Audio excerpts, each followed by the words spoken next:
Click EdmoreSawgrassCadillac.com. Ed Morse is a proud partner of the Miami Dolphins.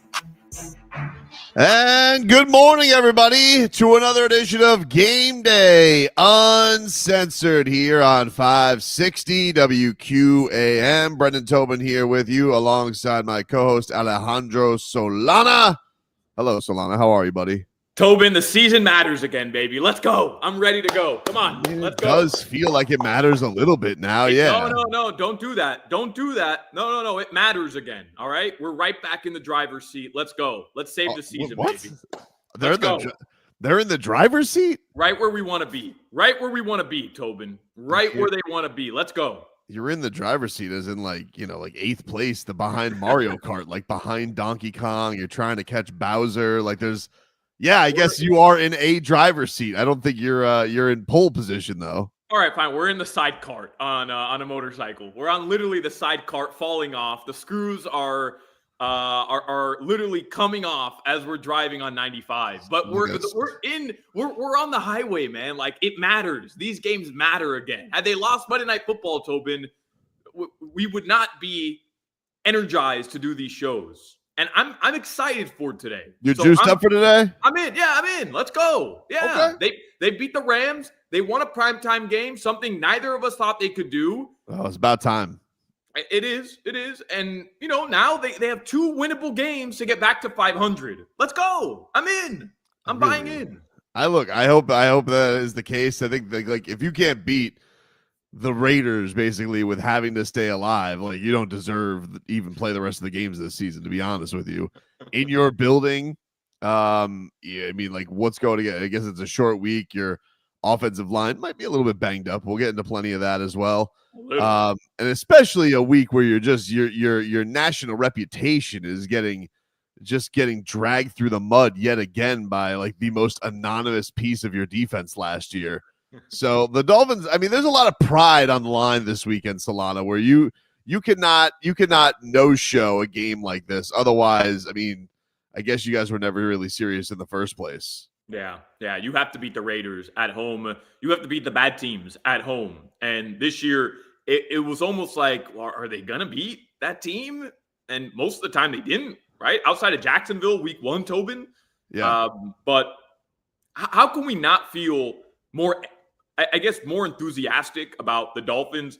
There's going to be people who are saying, hey, they're 3-6, the season's over. There's going to be people saying, hey, they lost to the Bills again. They lost to the Cardinals at home. I realize that, and I'm with you there, all right? This has been a disappointing season, but they played very well against Buffalo. They did, right? I don't think that's a negative. They played very well against Buffalo, and somebody hit a 61-yard field goal. It is what it is. They played well enough to win that game. And then following that up, I thought they built off of it. You had your best defensive performance of the season against the LA Rams. Now you take care of business at home. And I think that they proved to us on the road on Monday that we should have faith in them to take care of business against 2 below 500 teams.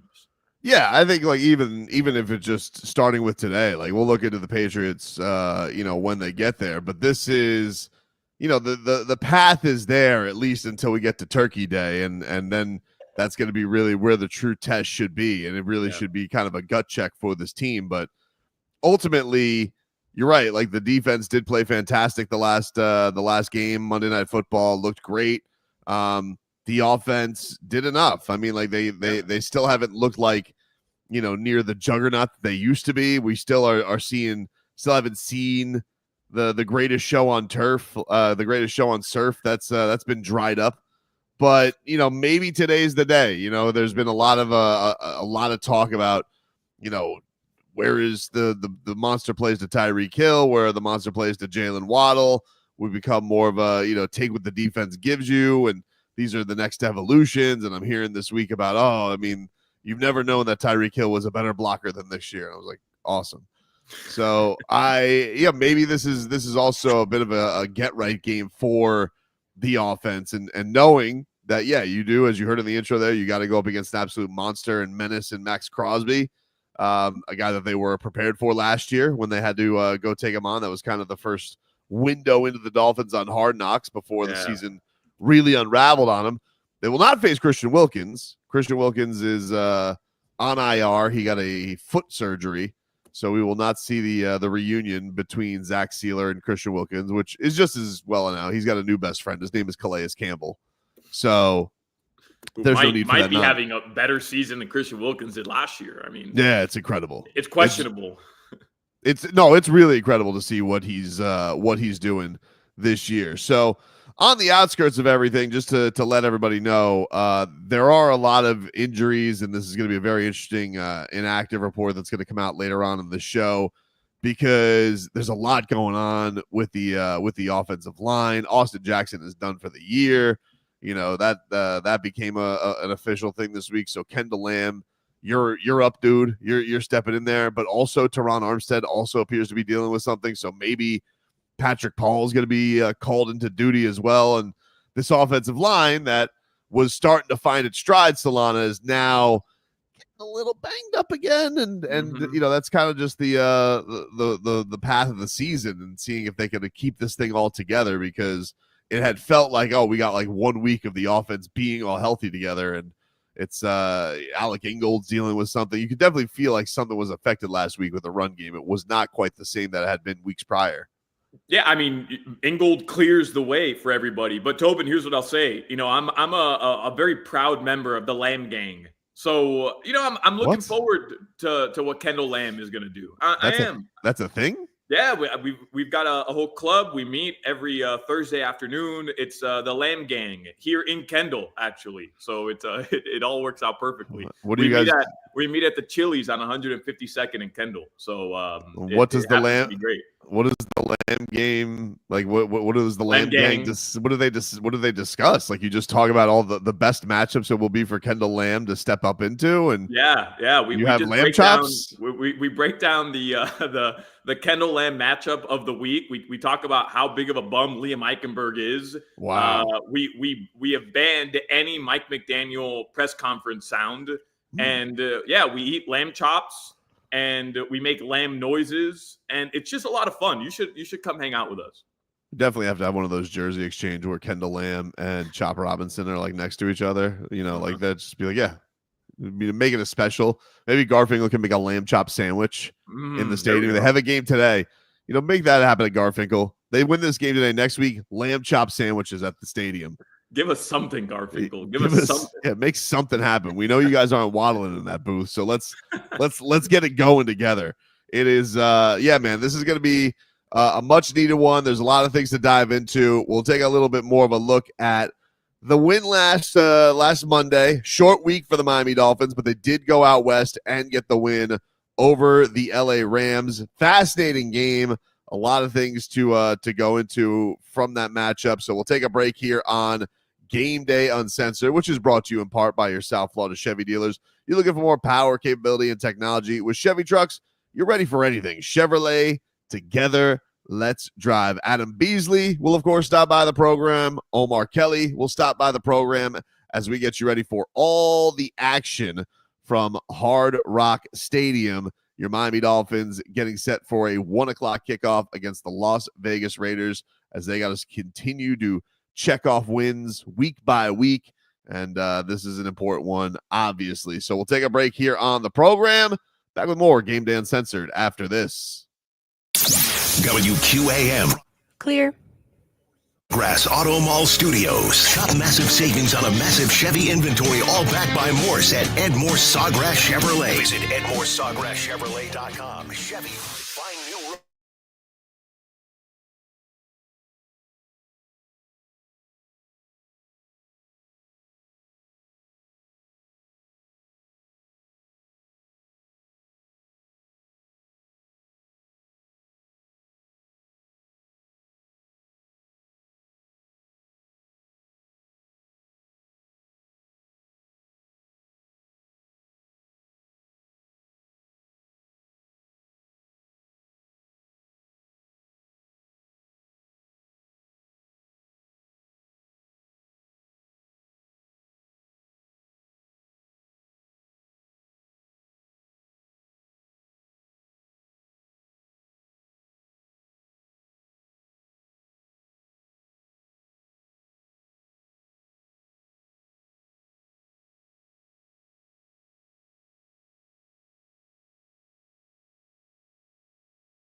Odyssey app. Brought to you by dealers and the Lexus RX, the luxury SUV for those who never want to lose their edge. Experience amazing at your Lexus dealer. Also sponsored by the free Odyssey app. Download it today to listen to us live or on demand. And by Edmore Sawgrass Chevrolet. Edmore Sawgrass Chevrolet is your lease return headquarters. Click EdmoreSawgrassChevrolet.com and see how you're backed by Morse when it comes to returning your lease. Ed Morse is a proud partner of the Miami Dolphins. All right, welcome back, everybody. Game Day Uncensored here, 560 WQAM. We take you guys up until the Week 11 matchup. Miami Dolphins taking on the Las Vegas Raiders. Dolphins coming off a win against the LA Rams on Monday Night Football. Solana, we'll take a little looky-loo back at the win over the Rams. This, as you said, has put the Dolphins in position for the playoff chase, technically. They're still in there. They're still in the hunt right there. But they did, have a pretty complete performance with this matchup on Monday night. What was the thing you came away most impressed with against LA? Well, it has to be the defense, right? Just the fact that they got pressure, they got multiple sacks in the game, they got a takeaway, Tobin, like all the things that we've been wanting this defense to do. We've wanted this defense to be healthy. They had Kohu back. They had Javon Holland back, and then Chop Robinson was able to get into the backfield. Calais Campbell did the thing. Celebration. We did. Calais Campbell, looked like the guy he's looked like all season long. Zach Sealer in a visor was badass as well.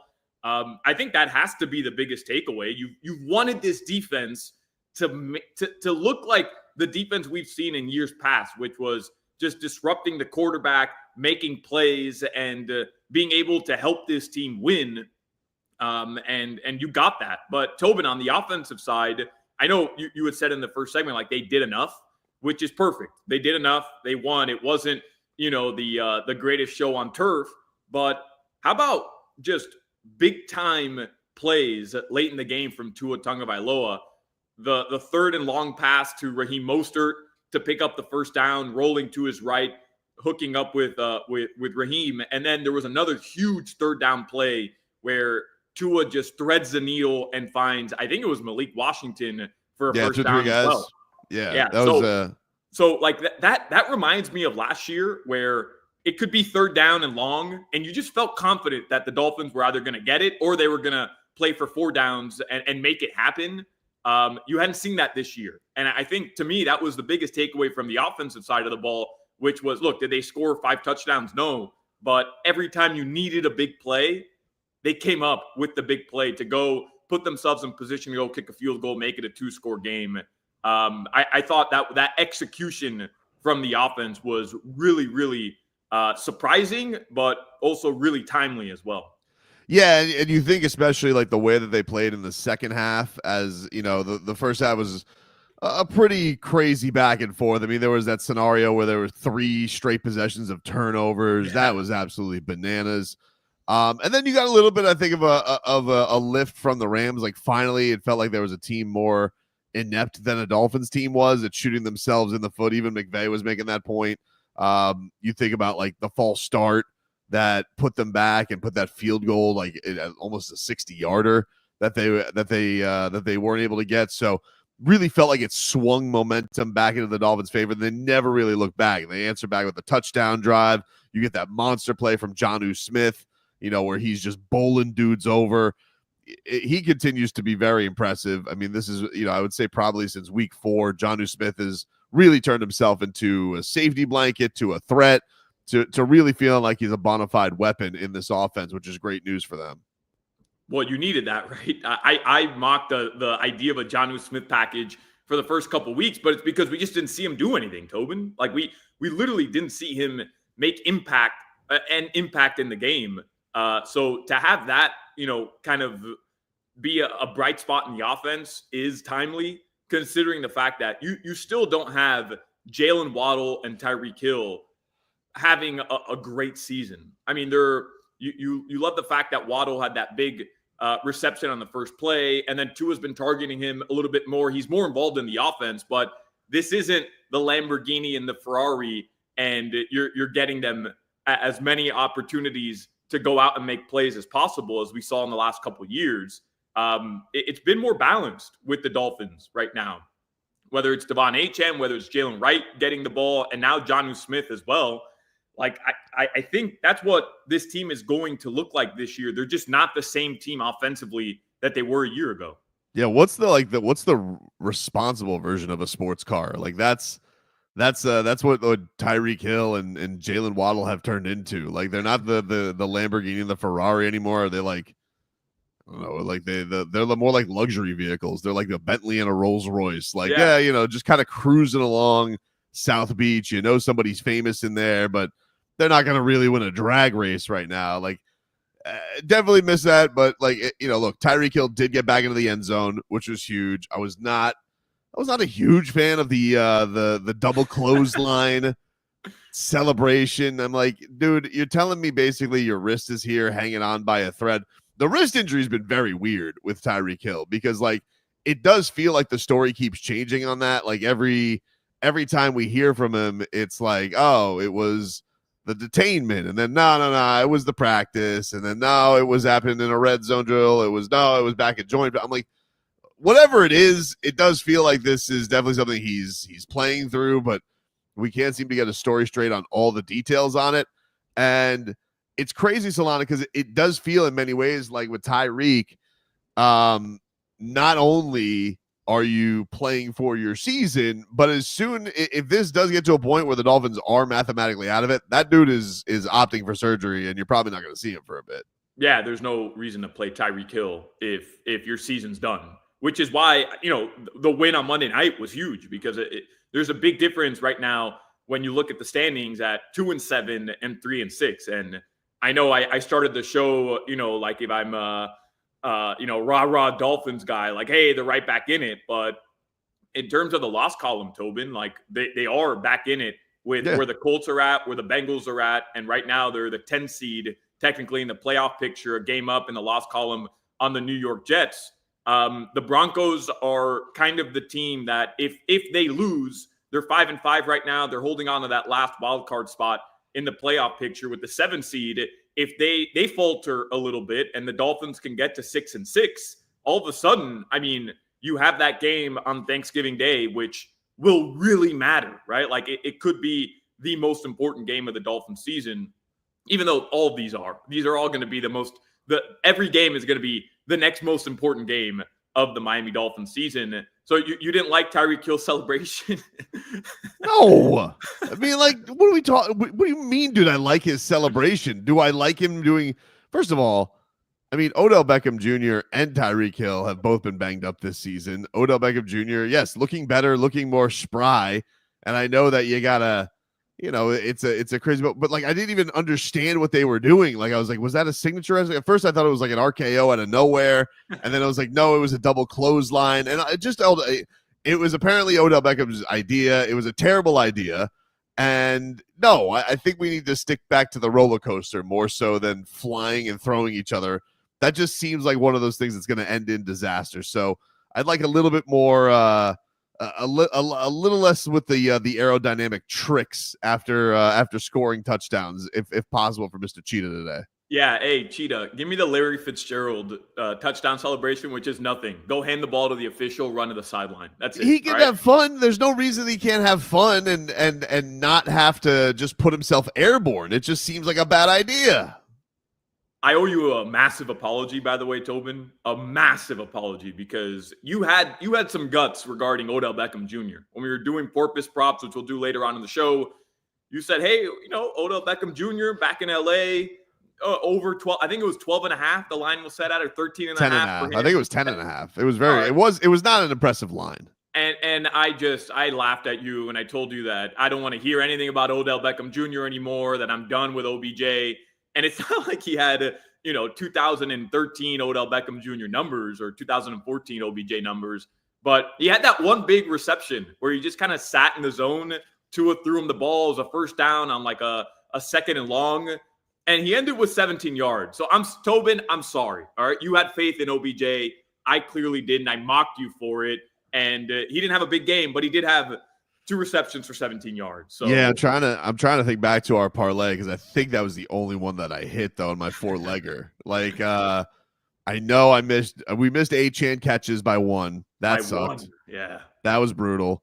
Jalen Wright did not get going. That was definitely the thing that was noticeable, Solana. Like the run game just was not a factor. Would you make a Raheem getting like I didn't even realize until like the next day. I didn't go like box score diving after the game. I was just like, because I remembered in my head, I had thought of Raheem having the awesome play that you talked about where Tua does the spin move, rolls out to his blind side, finds Raheem Mostert.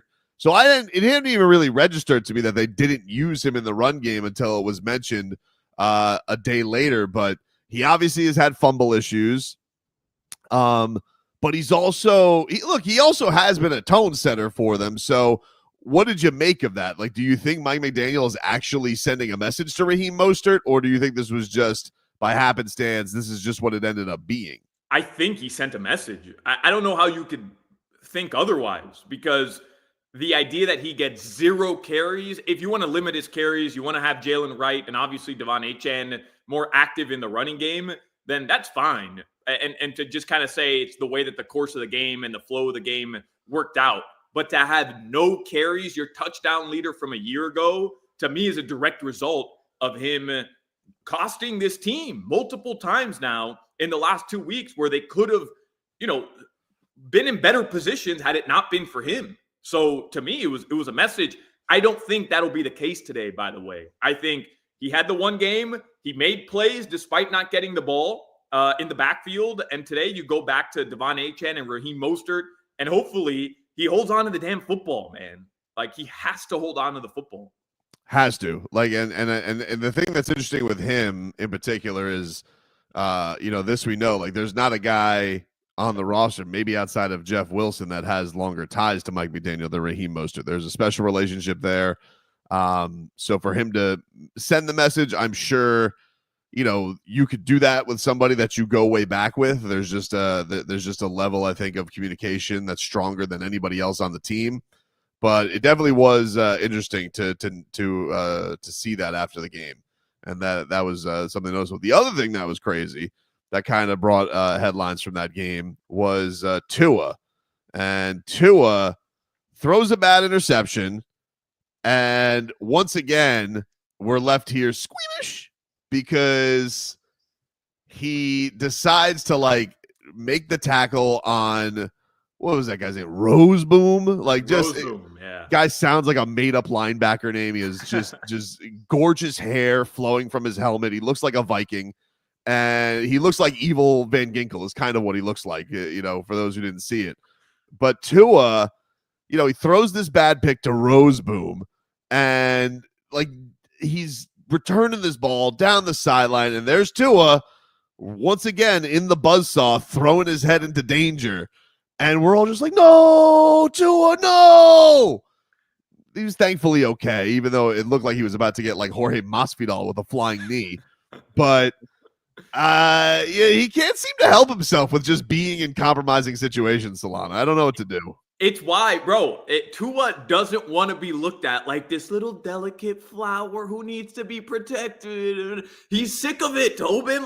That's why his first game back against Arizona, I told you, Tua rushing overs, because he wants to show you, I'm good, man. I'm going to do what I want to do on the football field. I'm not happy with his decision, though. I want to make that extremely clear. There's a difference between second and short, third and short, important part of the game. Pocket opens up. Tua goes. He gets the first down. He slides. Maybe he takes a little bit of contact, but he's smart about it. I'm cool with that. You don't, in any situation, make a tackle leading with your head, bro. How does he think that's okay? How, Tobin? This is the thing with him that's crazy is for a guy, he worked so hard on the falling backwards thing, taking the jiu-jitsu classes and doing the rolls and all that type of stuff.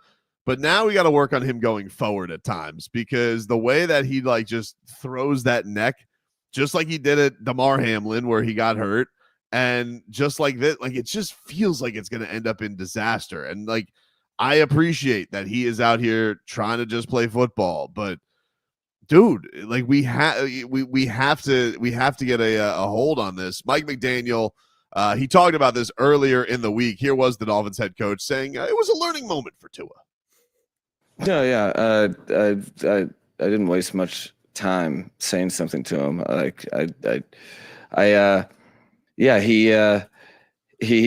He can't just think about his ability to stay healthy when he has the ball. It's also when you're trying to make a tackle. And I told him not to close his eyes next time.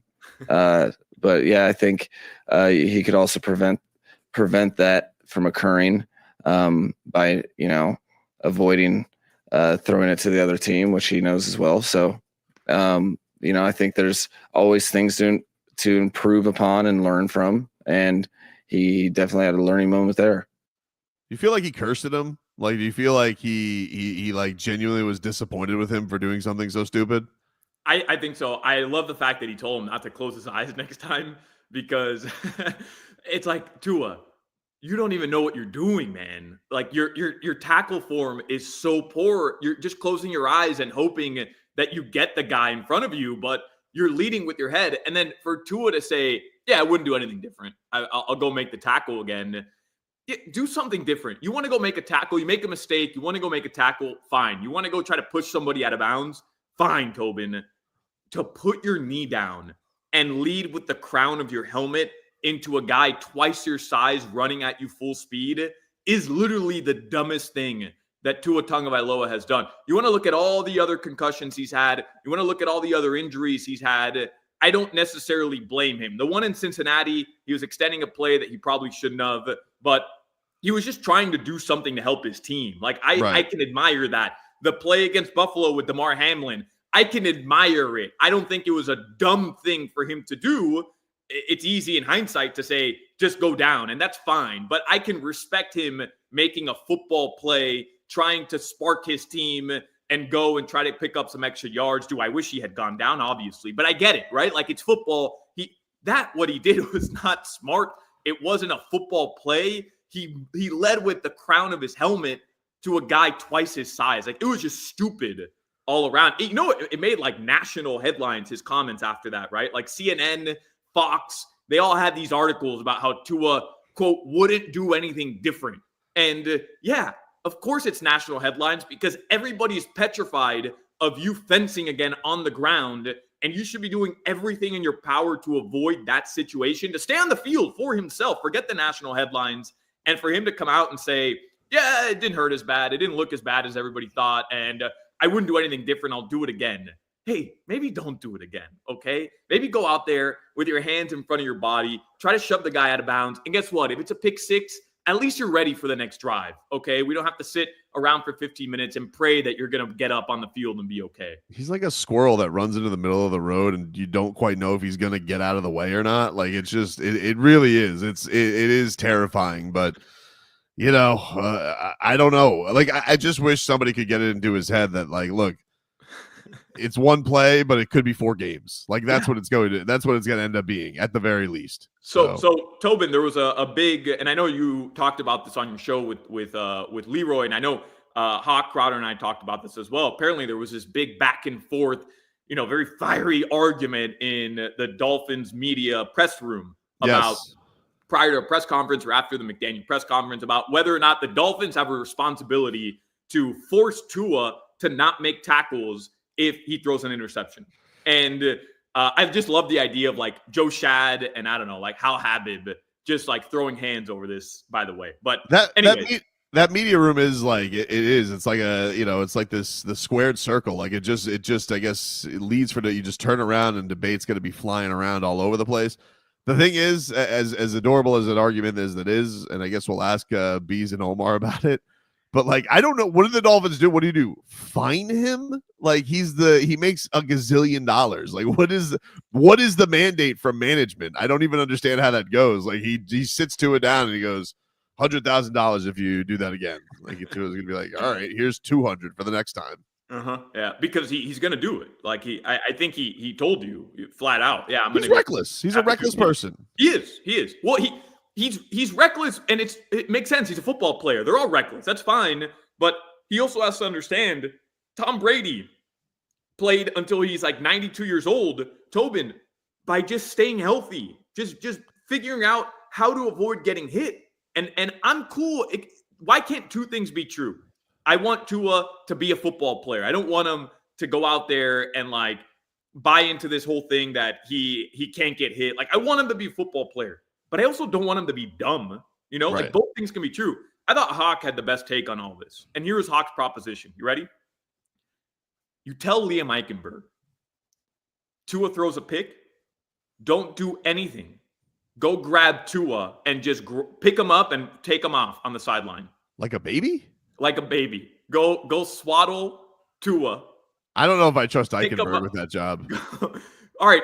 I like the idea. I don't like Eichenberg. Like, Eichenberg's going to trip and fall on Tua, and then Tua's going to break ribs. Like, make it Aaron Brewer. Okay, Aaron Brewer. Don't try to tackle anybody. No. Don't worry about it. Just go grab Uno, pick him up like a little kid, like you're taking him out of the ball pit at Chuck E. Cheese. Pick him up and take him to the sideline, even if the play's still going on. That's it. That's your priority now. It's like the Dolphins have their own fire drill, and one guy's job is to just go carry Tua off the field. I love that. All right, we'll take a break. A man who doesn't have to worry about any of that is Calais Campbell. He's been incredible this season. He's going to be our player to watch. Some interesting comments this week from his coaches and teammates about this just tremendous season. We will talk about the Dolphins' star defensive lineman coming on up. Lots to get to here on Game Uncensored. Back after this. The Dolphins are back home this week to take on the Raiders Sunday afternoon. We'll get the coverage started at 9 a.m. with Gameday Uncensored, the pregame show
Lease, Ed Morse has your back.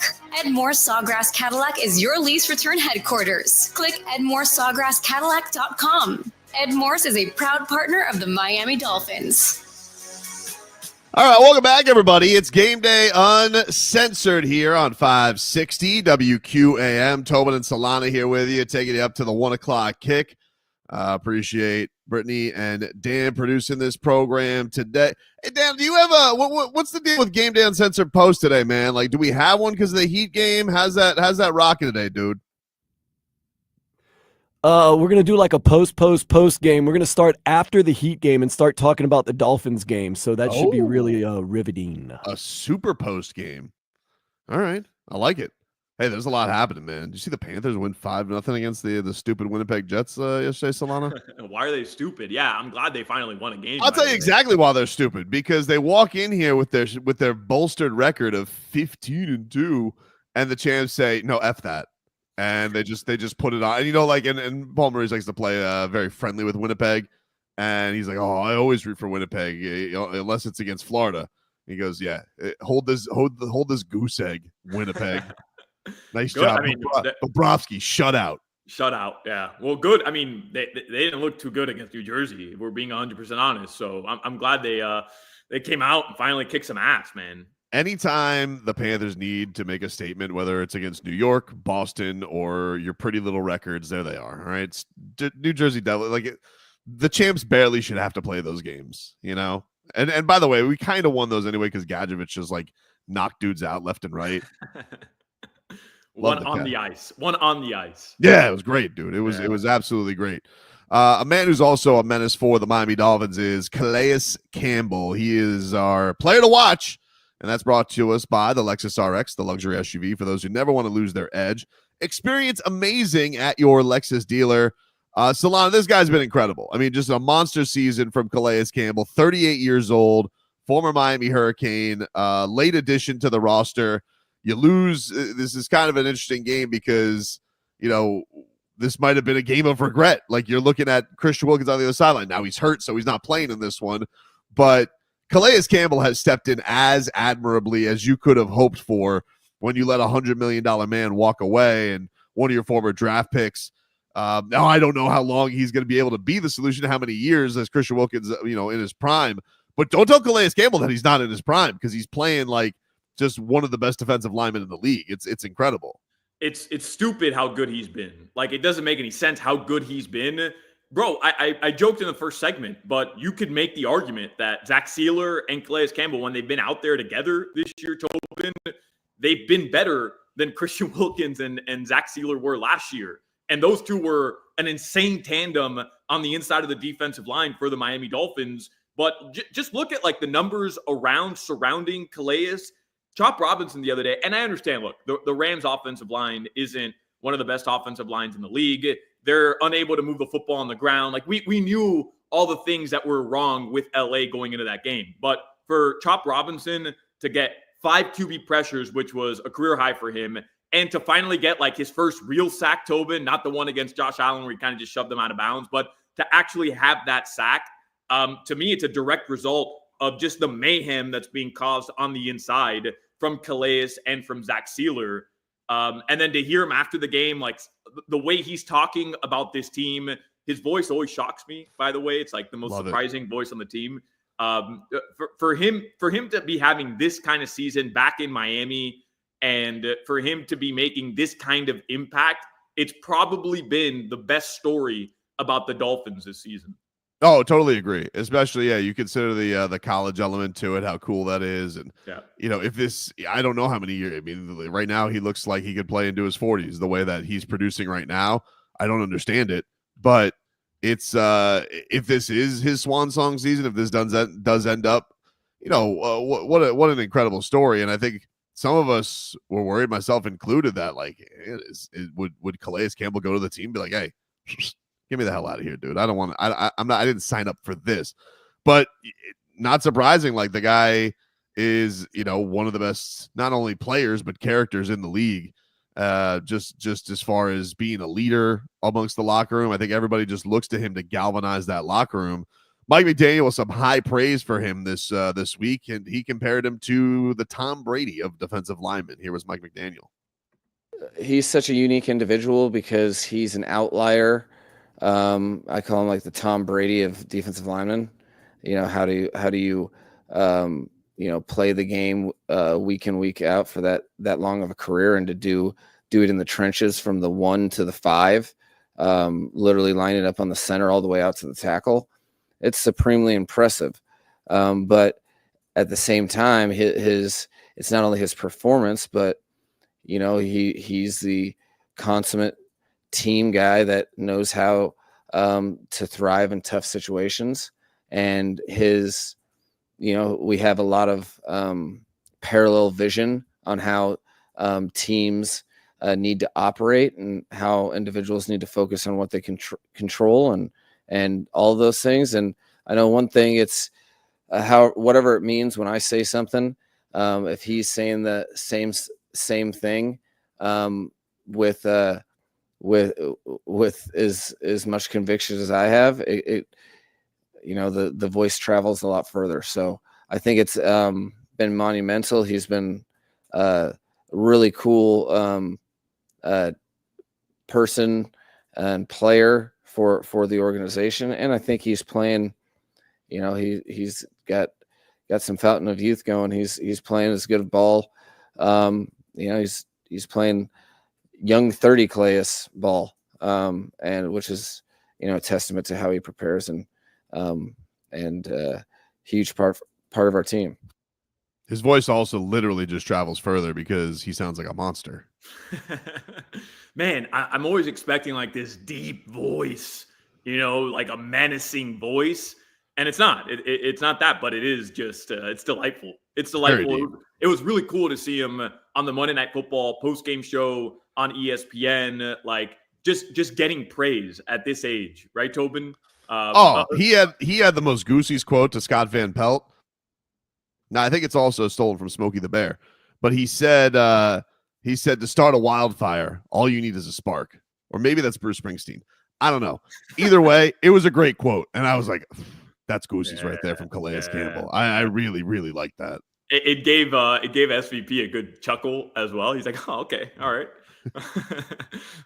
No, but like just from the standpoint of he's at this point of his career, Tobin, there's no reason for the Dolphins to be getting any national attention with their current record right now. And for him to be getting this type of attention, for him to be on the podium after the game on national television, I just think is cool as hell for him personally, right? Because there's a lot of cool stories in the NFL that a lot of times don't get the attention they deserve based on the situation of a team. And this has the makings of that right here, where Calais Campbell's balling, but nobody's paying attention to the Miami Dolphins because they've been really bad this year. And for him to get his flowers at this stage of his career, and he deserves them, to me was really gratifying. Yeah, Scott Van Pelt's looking at me and goes, did you just quote Dancing in the Dark? He goes, what? What are you talking about? Yeah, he leads the team in sacks. He leads them in tackles for loss, leads them in pass deflections. Like, guy's been incredible. He's been incredible. Here is the man himself, Calais Campbell. He said that he's not sure if he's going to keep playing after this year. He never decides in season. So, but I don't think we're going to get an answer to that. But he's certainly playing his best right now. Here is Calais on his year. Yeah, I've always been in the mindset of leave everything on the field, burn rubber, and just go as hard as I can go. And then when the offseason comes, I'll figure out next year when that comes. That's how it's been the last, last few years. So, next year doesn't even exist to me right now. I'm playing this year as if it's my last, and I'm trying to do everything I can to empty the tank and to give the game my all. And if the offseason comes around and I feel good still, then we'll figure it out then. Amazing. What a year he's had. Tobin, he said in another interview, he said, I'm going to ride it until the wheels fall off. And right now, those wheels have no signs of falling off. Those wheels would be terrified to fall off. Whatever you say, sir. We'll stay here as long as you need. The Dolphins did get a little bit of national headlines this week also. An old friend, now foe, talking that bleep on podcasts. This has become the new thing. Everybody's got a podcast, so you never know who's going to say something salacious, and a former Miami Dolphin throwing some pretty heavy accusations at the team. We'll get into that as Gameday Uncensored rolls on for hour number 2 after this. Football coverage on WQAM is sponsored by T-Mobile. Head to T-Mobile.com and get a great deal on iPhone 16 Pro.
Probably as disruptive of a player that's in the National Football League. Tua talked about expectations on the Finns offense. I would say just adjustments just to what the defense is showing us and how they want to play against our guys with Reek and Waddle on the outsides, how they're playing our run game as well. That's basically how we come out with that. And we'll be watching, gentlemen. The Dolphins and Raiders are getting ready for the game.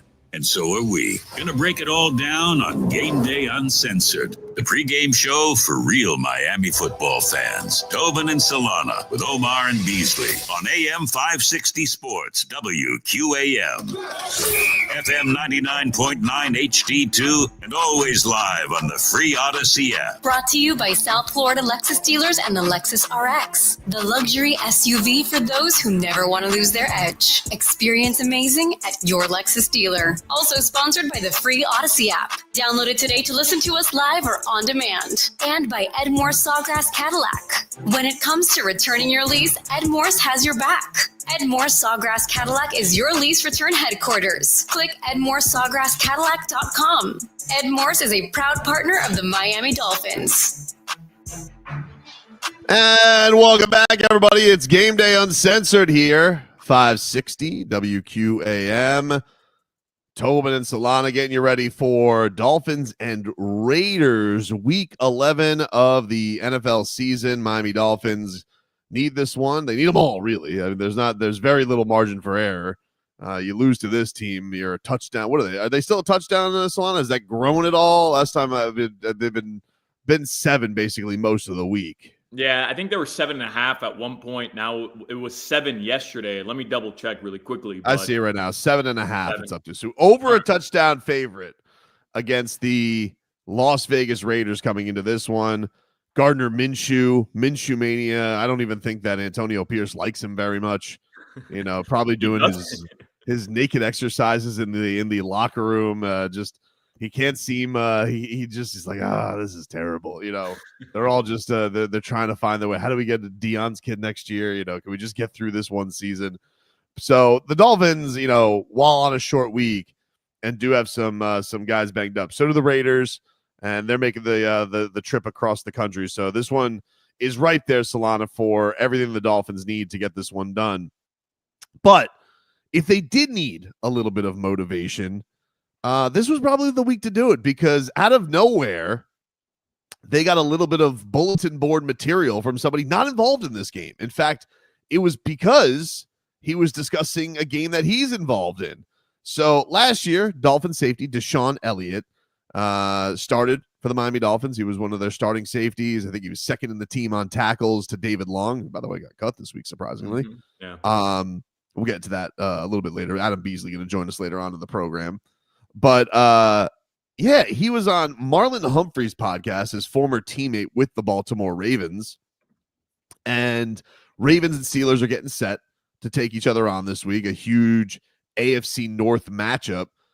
And, it was interesting because I guess Marlon Humphreys and his co-hosts were asking him, like, hey, what do you think of this? How excited are you for this matchup? And just kind of like out of nowhere hits the Dolphins with a haymaker where he goes, oh, I'm excited about it because we were soft as bleep last time we got to take on Baltimore with the team that I was on last year. And I was like, whoa. And even so, like you hear in the initial comments, he almost is like, maybe that was a bit too strong. But here was Deshaun Elliott on Marlon Humphrey's podcast and discussing how he's excited to face a Ravens team without being on a team that's soft AF.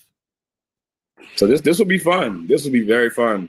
I haven't been able to play against Baltimore the way I wanted to, because last year I played up for a team that was soft as oh my God, I can't put that on there.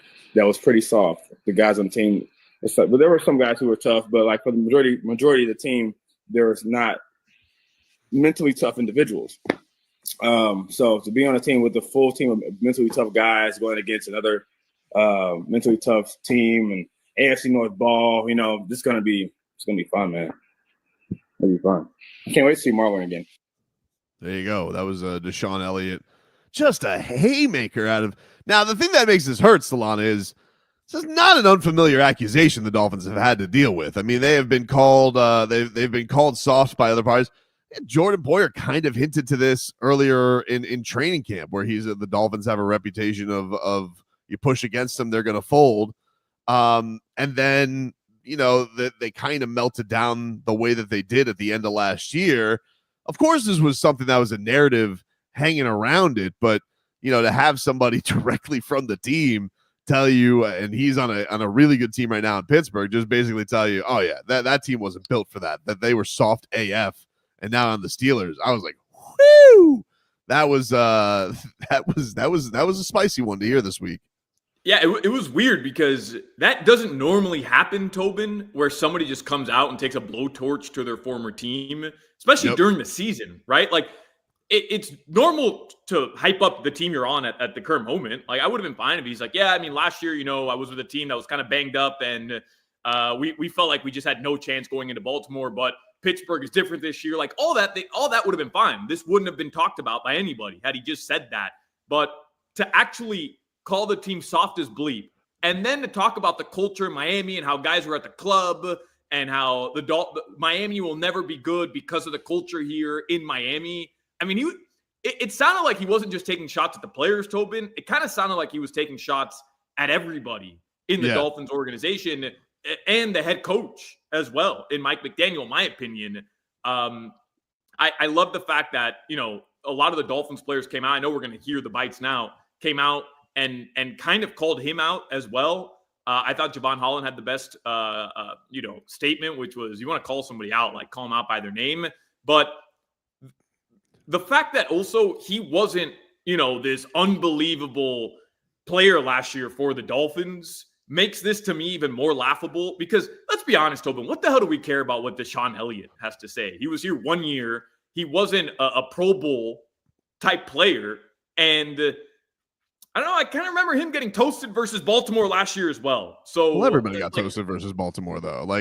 He's like, everybody got toasted versus Baltimore. And, certainly there were things in that room. There were things on that side of the ball where it seemed like after Fangs left, there was a lot of whining from the defenders, like a lot of whining, especially in that secondary. Javon Holland included, Jalen Ramsey included, Xavier Howard included. A lot of guys were not exactly happy with how that went. And I think my theory on it is it's because, Fangs didn't play that nonsense. Like, Fangs was going to play who Fangs was going to play.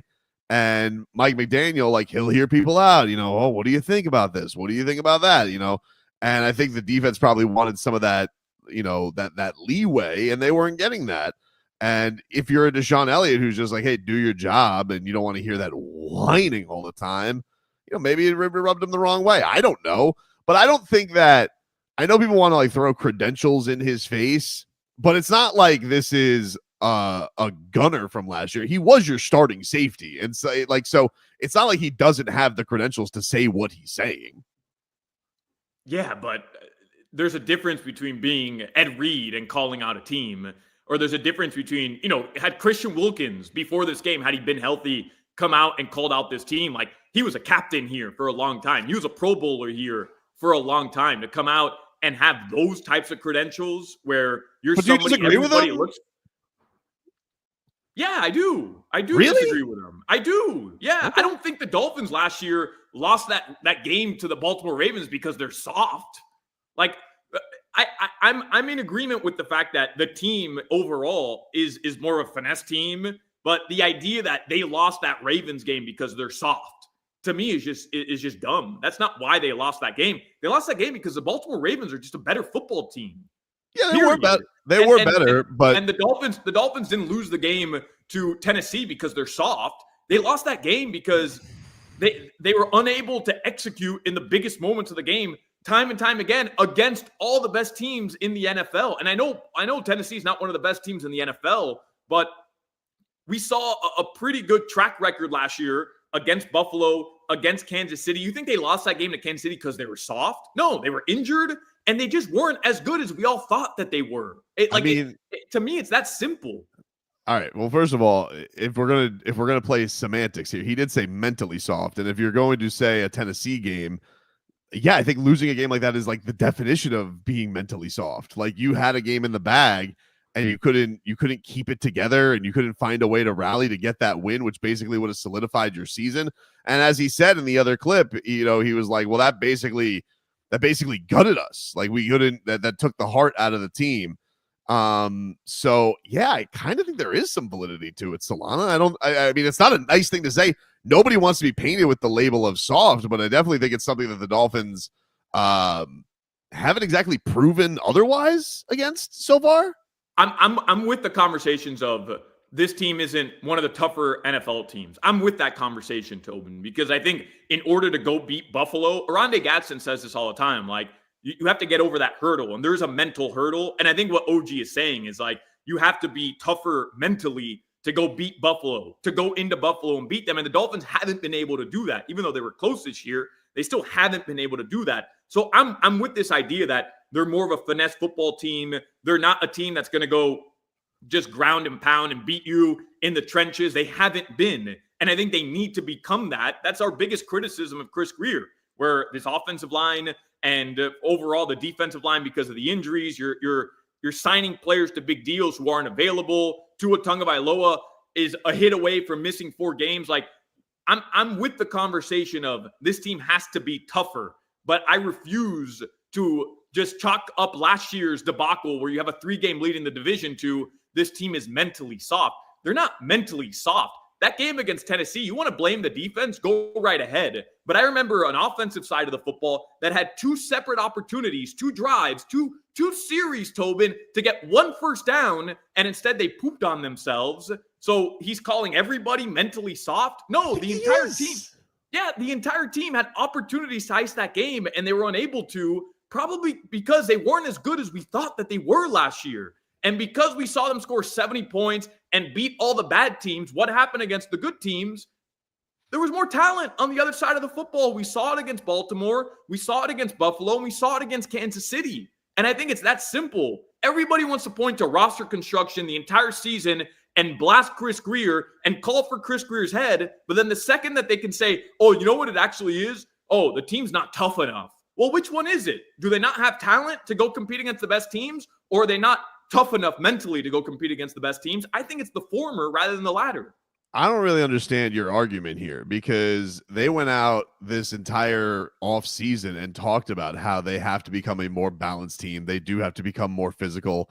They do have to become bullies. Like, that's all code. Like, yeah, he's obviously saying it probably in the most cutting, most direct way, maybe even if you want to say an extreme way, but we're not disagreeing with his point. Like, you're just saying a lot of things that are more PC that he's saying in a word that's a buzzword. Yeah, it's a PC. You're like, oh, well, they pooped on themselves offensively. Well, what do you think that is? That's like that. Like that's what he's talking about. To not be able to mentally execute. You think that's just a lack of talent thing? That's what that was. Not there's no mental frailty there. So hold on a second. We're not going to blame Mike McDaniel. We're not going to look back on that game and say, hey, maybe there could have been plays called to go win the football game. We're not going to look at that. That's his point. You don't think that? You don't think the coach plays into that too? Right, but I'm not going to say that the entire team is soft as F because of that game, because of one game. I think there's a lack of talent, a bereft of talent on this team that keeps them from competing. Yeah, I do. You have Tyreek Hill, you have Jalen Waddle, you have Tua Tagovailoa, great, but we're looking at a lack of offensive line production this year in terms of depth. Today, that's going to be tested. Last year, the second you lost Jalen Phillips and Bradley Chubb, the defense wasn't the same defense that we saw, and you couldn't go and compete against the best teams because you couldn't play the style of football you needed to when you needed depth in December and January to go beat them. Yeah, but so, I would argue the defense gave them more other than the Baltimore game. I would argue that they gave them more chances than the offense did. Like the offense failed more late than the defense did. Right. I agree with you. I'm in agreement with you, which is why I think how are we going to point to Chris Grier all season long this year over the offseason to not building the right roster, to not having the right guys in place to go and come in relief whenever you do have the injury bug come and bite you.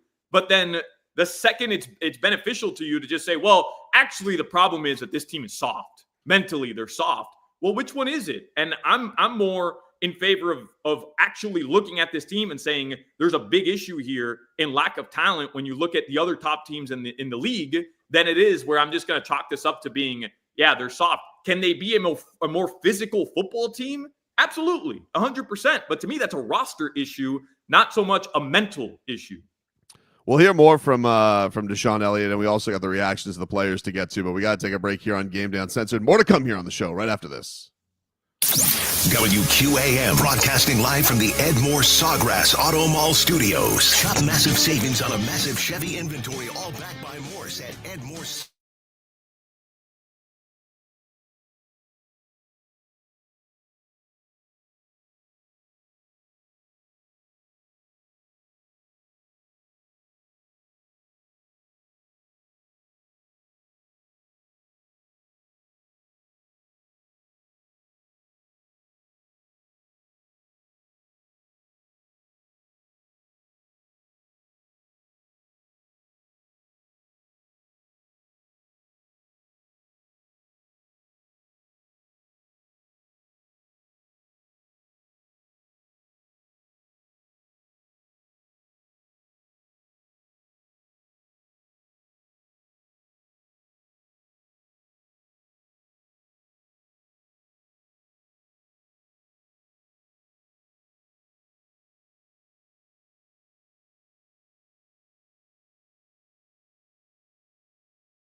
Uncensored. On AM 560 Sports, WQAM. FM 99.9 HD2, and always live on the free Odyssey app. Brought to you by South Florida Lexus dealers and the Lexus RX, the luxury SUV for those who never want to lose their edge. Experience amazing at your Lexus dealer. Also sponsored by the free Odyssey app. Download it today to listen to us live or on demand. And by Edmore Sawgrass Buick GMC. No matter where you lease your vehicle, bring it to Edmore Sawgrass Buick GMC, your lease return headquarters. It's all a part of being backed by Morse. Click EdmoreSawgrassBuickGMC.com, a proud partner of the Miami Dolphins. And welcome back, everybody. It is Game Day Uncensored here, 560 WQAM. Take you guys up until a 1 o'clock kick from Hard Rock Stadium. Adam Beasley going to join us shortly here. We've been diving into the Deshaun Elliott comments from this week. Former Miami Dolphins safety now for the Pittsburgh Steelers. He was on his former teammates' podcast this week. He called the Dolphins soft AF. Solana is lashing out at Deshaun Elliott, even though I don't really believe you think you really agree with what he said. You kind of do. I had a full commercial break to kind of reform my argument. So let's go. Let's jump right back into it, Tobin. I will, I want to get to some of the comments from the Dolphins parties from this week. So this was a little bit of the reaction from the locker room, Javon Holland, to Mike McDaniel when they heard the comments, and it was brought to them by the media. Here were the Dolphins' reaction to being called soft AF. Yeah, I heard him make the comments. I saw the clip. I mean, honestly, man, if you want to call somebody out, go ahead and do it and drop names. But other than that, I mean, it's whatever makes you, whatever makes your boat float, whatever allows you to have, a good night of sleep. And as it is what it is. But if you're not naming nobody, you're not calling nobody out, then all the rest of the comments is just empty. He's just talking at that point. So, yeah, I wish nothing but the best for Deshaun. He's having a great year. So I hope he continues that success. But other than that, I mean, it really don't mean nothing to me. So. Well, I would say every man, speaks for themselves. For him, I have a tremendous amount of respect for him. I've been able to have a lot of conversations with him last year, but that's it. Every man has their own voice. They should be able to speak what they feel, and that's how he feels. Cool. That's how he feels. I think, I am supremely only concerned with the 2024 Dolphins for sure. Just worried about this year's team, and yeah, it's cool. You said on a podcast, cool podcast. Yeah, really. That's about. You know what? That's about as seething as I've heard Mike McDaniel ever. Yeah. He was really bothered there at the end. Yeah, he means business too because he was short-winded. You know what I mean? Like he knew. Well, exactly I had to shorten it up a little bit. To be fair, okay. We don't have Solana. We don't always have time for the 3-minute Mike McDaniel soliloquies here on the show. We got to get. Time's a ticking, baby. I don't always have. So you know what? I made him more concise than possible, but you can tell in tone, very bothered at the end. He was. I know we didn't have the audio of it, but I like what Kader Kohu said as well. Basically, he said he's not here for a reason, and then I'll skip ahead. He said, "I got no respect for it. I didn't think Deshaun was the toughest guy," which I love. That's a great retort. It is, and I love what Javon Holland said too, because that's my whole thing with this, Tobin. Like the idea that they lost to the Ravens, they lost to Buffalo, they lost to Kansas City, and yes, that Tennessee game was infuriating. Like I'm with you, and can we have some sort of conversation about whether or not Mike McDaniel mentally was in the right place to go lead this football team when it actually mattered? Does Tua Tagovailoa have some issues mentally late in games? Like I'm here to have that conversation. But what he said was that the entire team was soft as hell. And to me, Javon Holland is saying, well, who are you talking about? Call him out. And that's what I want to hear. Is he talking about Mike McDaniel? Fine. I'm here to have that conversation. Like, is he as strong mentally in late game situations or in meaningful situations as a Mike Tomlin? No. Mike Tomlin's a better head coach. Nobody's going to disagree with that. But he should have called people out by names if that's how he feels. He should have been literally calling out people who say, hey, you know what? Cam Smith, he was a little baby because Vic Fangio didn't want to play him. He was soft.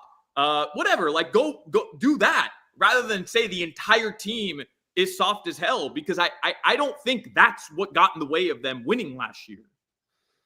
I don't know, dude. Like, like it's one of those things when when the season bottoms out the way that it did, and I know that there were injuries. You mentioned some of the star pass rushers they lost.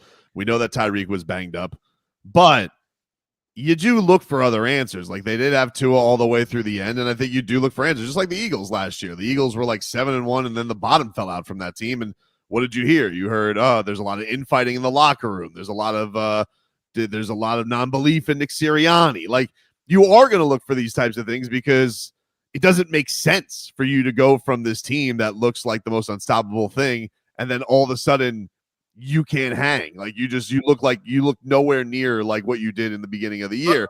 And I know that they dealt with some of that stuff too during the year of, they were on fraud alert. They kind of smelled like fraud.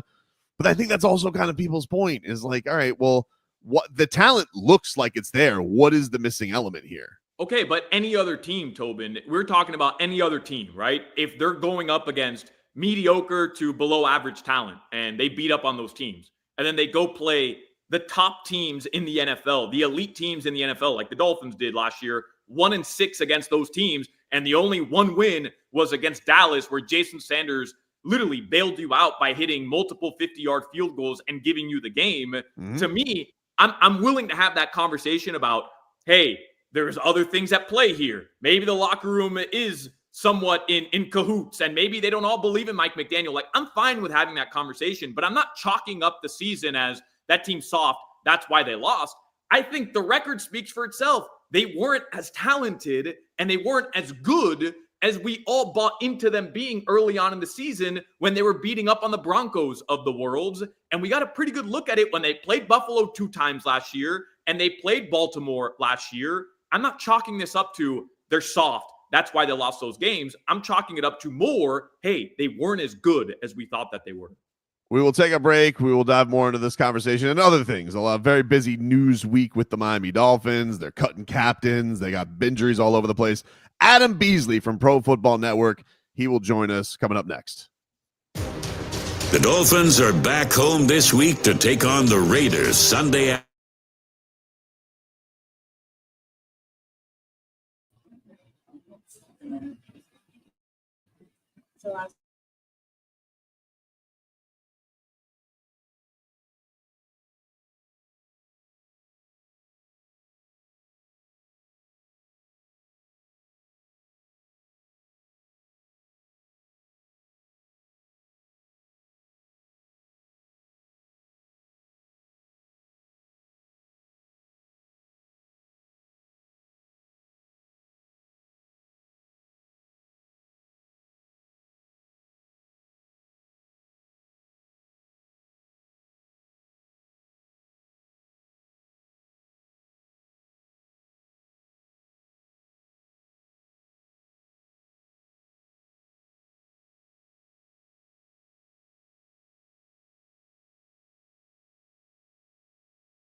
Let's get back to Game Day Uncensored on AM 560 Sports, WQAM, FM 99.9 HD2, and always live on the free Odyssey app.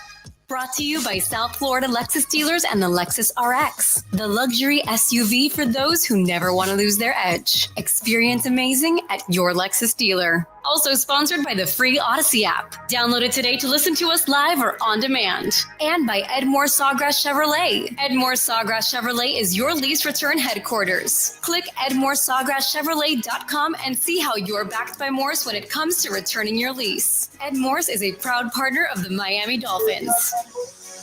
And welcome back, everybody. It's Game Day Uncensored. It is that time of the program. We check in with our guy, Adam Beasley from Pro Football Network. Hello, Bees. Guys, it's like football weather outside. It's not 95 degrees and 100% humidity. I'm kind of at a loss as to what to do with myself. It does. I think it's going to even brisker next weekend, it looks like. So it's starting to feel we're not melting, Beasley. It's a nice time of year. Will the Dolphins playoff hopes melt today? How about that for a segue? I like it.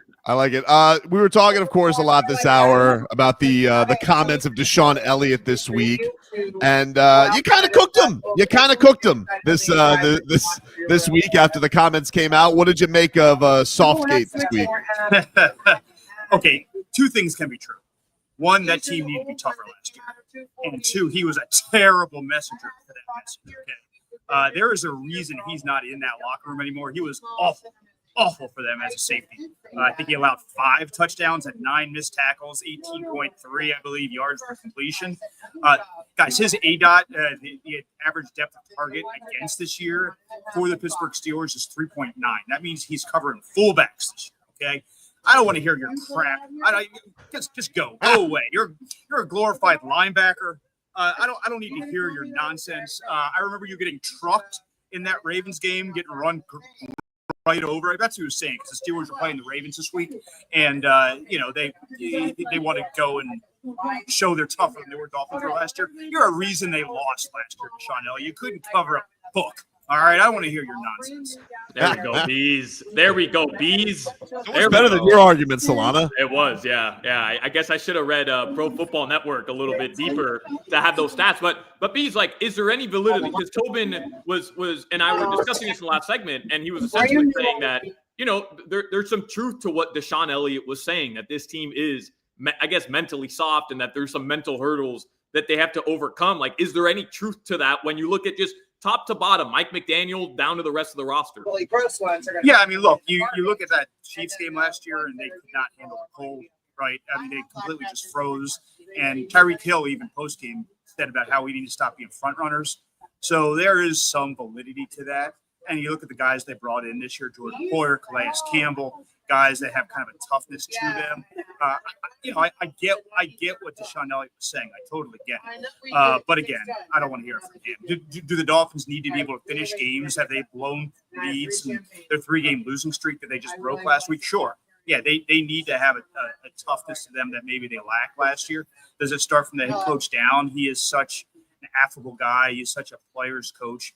Does that have an impact? I don't know. I'm not inside those meeting rooms. I'm not inside that locker room more than a couple hours a week. But yeah, for a team whose kind of reputation is not being able to handle the big moments, there is some validity to it. Sure, I just don't want to hear from Deshaun Elliott because he's trash. Wow. See, this is how you do it. This is how you do it, Solana. All right, so a little bit of a strange story this week. David Long Jr. was cut, team captain. He had lost his job, and then he's just gone. They get a new linebacker. Can you run us through this? What the hell happened here? Because this is kind of an interesting thing that happened in the middle of the season with the Dolphins. Yeah, you don't often see a team captain cut. I mean, maybe even benched was kind of eye-opening. But if you go back and look, the last time the Dolphins were in this building, he was really bad. That Cardinals game, he got lost in coverage time and time again. Tackling was, I think he had 2 or 3 missed tackles that led to big gains for the Cardinals.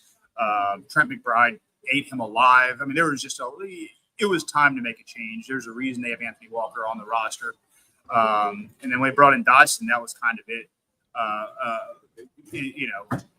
them to move forward. But you know, I don't think David Long should be ripped. I think he is you know, valued in that organization. I think there was he brought a lot of good things to them last year. Maybe just he got old. Like maybe you know he just couldn't do it anymore. And it'll be interesting to see what you know if there's a next step in his career. I don't think it was one of those deals where they hated him. I just think that he couldn't play at the level they needed him to, and he wasn't going to be on the field. So a lot of times that you know it's just the right time to move on. They give him an opportunity to maybe catch on somebody else, and the Dolphins you know won't have a distraction in the locker room of a team captain who's not even on the active game day roster. Bees, I love that the Dolphins won last week. Obviously, these games matter, right? Like today, there are some stakes, even if it seems like a long shot they make the playoffs. But did we learn more about the Dolphins last week, specifically their defense? Did we actually learn more about them and what they can be if they're healthy and how they can impact games? Or unfortunately, I think it's this. Did we learn more about the Rams, that they're more pretenders than they are contenders, and that the production from the Dolphins defense, specifically that defensive line, had more to do with the lack of resources or players healthy on Los Angeles than it did Miami's defense can be this good moving forward consistently? Yeah, I mean, I think we just got a reminder of how good Zach Sealer is. I mean, there's the games he missed. That defense had two of its worst games of the season. I don't think it was an accident. He came back and they were much better in all facets.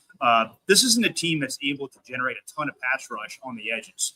You're going to need to get either Zach Sealer and Calais Campbell get you up the middle or blitz. You just don't have, you know, I know Chop Robinson's taking the next step, so I don't want to disparage him, but beyond him, there's not a ton that they have as edge pass rushers. So you're going to need to manufacture it in ways. Having Zach Sealer back helps that in a big way. Look, I mean, there's him and Calais, which is crazy, might be a better tandem than him and Christian Wilkins were last year. I think they are. Maybe Wilkins is a little bit better of a pass rusher. Certainly, he gives you the volume that Calais can't at age 38. He's on the, you know, Christian Wilkins played every down. It's a pity that he's not able to play today. Might not play again this season due to injury, but it would have been a cool homecoming type of storyline to have him come back. But I think the Dolphins with Zach Sealer, we'll see what they look like at corner today. Sounds like Jalen Ramsey's going to play, but they won't have Kendall Fuller, so will be Storm Duck, will be Cam Smith. Cam hasn't been great since he's come off of IR. I do think the defense, this isn't the week that we figure out if they're pretenders or contenders because the Raiders are just so bad. Gardner Minshew, to me, it's like how they went into the season with this quarterback plan. They're obviously going to be drafting a quarterback high. Maybe Cam Ward ends up in silver and black next year. But that offense is really bad. So if you're looking for a test for this, it probably won't come until Green Bay. We'll see what the Patriots next week. Drake May, if he can kind of build on some of the momentum they showed last week. But I do like how this defense looks when they have Zach Sealer on the field at full strength, and they'll get back Bradley Chubb probably in the next 2-3 weeks. When all those pieces are in place, I think they're good enough. But guys, let's not kid ourselves. For them to get to where they're going to be where they want to be this year, it's got to be the offense that drives that train. It has to be them scoring. Like I think they're averaging 25, 26 points since Tua's come back. That's got to continue. What would be great to see today, guys, is just a bust out. Like I'm not talking 70 like the Raiders game, but them and just go and score 40. Like there's no reason this offense can't score 40. They're going to get turnovers. They're going to have short fields because, as I said, the Raiders offense is bad. Go and, you go and look, and their efficiency is good. Maybe too many field goals instead of touchdowns, but I think they scored on 5 of the last 6 possessions. They weren't kneel downs last week. Keep that coming. Maybe, have some shorter fields and don't have to go 70, 80 yards each time, but put 40 on these guys and show us that, hey, this team is the whole way back and this team is in position to make a run. Yeah, I'm totally with you, man. Like, can we see the greatest show on surf? Like, can it come back? Because, I'm listening to the comments this week, and I get into arguments with Leroy about this, and he's telling me, like, look, it's the responsible thing. We know that they're taking away their deep shots and their weapons from everybody. But, like, look, I think teams against the Bengals are trying to do the same thing against Jamar Chase, are they not? And I can't hear another week about how awesome Tyreek Hill's blocking is. Like, I want to see Tyreek Hill do Tyreek Hill things. It's great, but it just kind of sounds like it's a consolation prize. And I at what point do you have these weapons that you gave all this offseason investment to? When do they go game break rather than just be part of game managing? Yeah, and again, we probably wouldn't be seeing the Jonnu Smith impact if not for Tyreek and Waddle taking all that attention. We've talked about that in the past, but I'm with you. Like, it's not like they weren't seeing too high last year when he had 1,700 yards, right? No, go and let's have those fun game-breaking touchdowns. Let's have 1-2 play drives that they had a lot last year. I think they have had one all last year and all this year, and that was the Jaguars game. So yeah, I'm totally with you. More than Tyreek, let's see Jalen Waddle. Like Jalen Waddle, to me, at least Tyreek's got an excuse because of the wrist, and and even still, he's putting up some numbers. He had a touchdown last week. Waddle to me is just inexplicable. Like I don't get it. This is a guy that didn't he have the Dolphins record for most receptions as a rookie his rookie year? I mean, his entire career he's put up numbers. Injuries not. Like, that's not an excuse for him this year. I just don't get it. So I'm 100% with you, Tobin. You need to go and, you need to put the foot down the next 2 weeks. Like, you need to prove to the world that the nonsense we saw the first half of the season isn't who this team is. And if we continue to see it, that's who this team is. Like, that's what we have to expect out of the 2024 Dolphins. I think they have a real opportunity today. They're going to win. Like, if they lose this game, if they lose this game, it means defensive touchdown, special teams touchdown. 2 of them. Like they're going to have to give up multiple non-offensive scores to lose because the Raiders are they're really, really bad. Like, you talk about the worst teams in football. I think the Raiders are much worse than the Patriots. This will probably be, I don't know, the Titans. They didn't see the Titans with Tua, so I'm not going to talk about that game. But at full strength, this is by far their easiest opponent of the season. Like, by far. You go look on defense, they're not going to have Hobbs. So all they have is Max Crosby, and that's it. So if you just triple team that dude, they have nothing, like nothing on defense and offense. I mean, they're Jacoby Myers, their number one target. I mean, it's just Bowers. Yeah. So Bowers will be there, and I guess they get Mayer back, so they'll have some tight end help. But Minshew's out there. You never know with him. Like, that dude is willy-nilly with the football. Yeah, no, he's back. So they have to, I want a 3-score win. Right? I don't want to I want to be writing my game story at halftime. Okay, I do not want to be sitting here in 3.5 hours wondering if they're going to be able to pull it out against one of the worst teams in football. No, put your foot down, go and win this game convincingly, build momentum for the second half of the season, and then we'll see. Because I do think this team can still make some noise. They're only a game back in the loss column of the 7 seed. They're not going to win the division. That pooch was screwed weeks ago, right? Like that, they're not winning that division, obviously. But top 6 is pretty much locked in. But beyond that, Bengals any good? No. The Colts, they're starting Anthony Richardson this week. Anthony Richardson might get the Jets right this week, right? Like they might be able to figure out their season because AR-15's out there. So no, I go and blow these chumps out and start the second half of the season the way you want to, and get on a run. To me, guys, this is the season. Take care of these trash teams are playing, and then win 2 out of 3 against the Niners, the Packers, and the Texans. And I think of those 3, the Texans are the easiest of the 3. Thanksgiving night could be their season, right? We could be talking. They could be sitting there at 5-6, which they're going to be favored in their next 2 games decisively. I think they're touchdown favorites today, and we'll see. Well, can this team go win in cold weather on the road, prime time, in a game the entire nation's watching? That's what we want to see. That's what we thought this entire season was going to be about. And it got derailed because Tua got a concussion. Those possibilities are still ahead of you. If you're going to make a run the playoffs, it's going to be on the road anyway. Let's see in the next 2-3 weeks that this team's got what it takes. So I just want to make this clear, Bees, because it sounds like you're saying, okay, no matter what the circumstances are today, it should be a comfortable Dolphins win. You don't have any sort of concerns, maybe not any, but you don't have big concerns about the offensive line because if Austin Jackson gets roasted today, he's not going to play. If Kendall Lamb, who's playing for Austin Jackson, gets roasted today, things could get sideways. But beyond that, guys, go and look at their personnel. Like their team is bad. Like it is a bad football team. This might be the least talented team right now that you're going to see in the entire National Football League. Yeah, if this game was on the road and the Dolphins, Tua was hurt and all that, sure, they could lose this game. If this game is close in the third quarter, something's inextricably wrong. That's how bad the Raiders are. He's Adam Beasley, Pro Football Network. Thanks for the coverage, Bees. Appreciate it, man. You guys got me fired up today. Yeah, man. I loved it. Adam Beasley. Go follow his work at Adam H. Beasley on X and go read his work at profootballnetwork.com. Fantastic stuff this week. Especially I recommend the Deshaun Elliott piece before you guys get out there because he cooked them. He cooked them good, as he did on this program. Bees, thanks for your time, man. We'll talk to you later. All right, guys. Enjoy the game. Later, there you go. Adam Beasley. Speaking of those Raiders, if you didn't remember this, their head coach kind of stuck his beak into his business earlier this year. So we'll get into that. Antonio Pierce, he had some thoughts on Tua earlier in the year. You have to wonder if Uno remembers what was said. We'll get into that and other things with this interesting Raiders matchup coming up next on Game Day Uncensored. Football coverage on WQAM is sponsored by T-Mobile.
take a maximum effort, several X's. They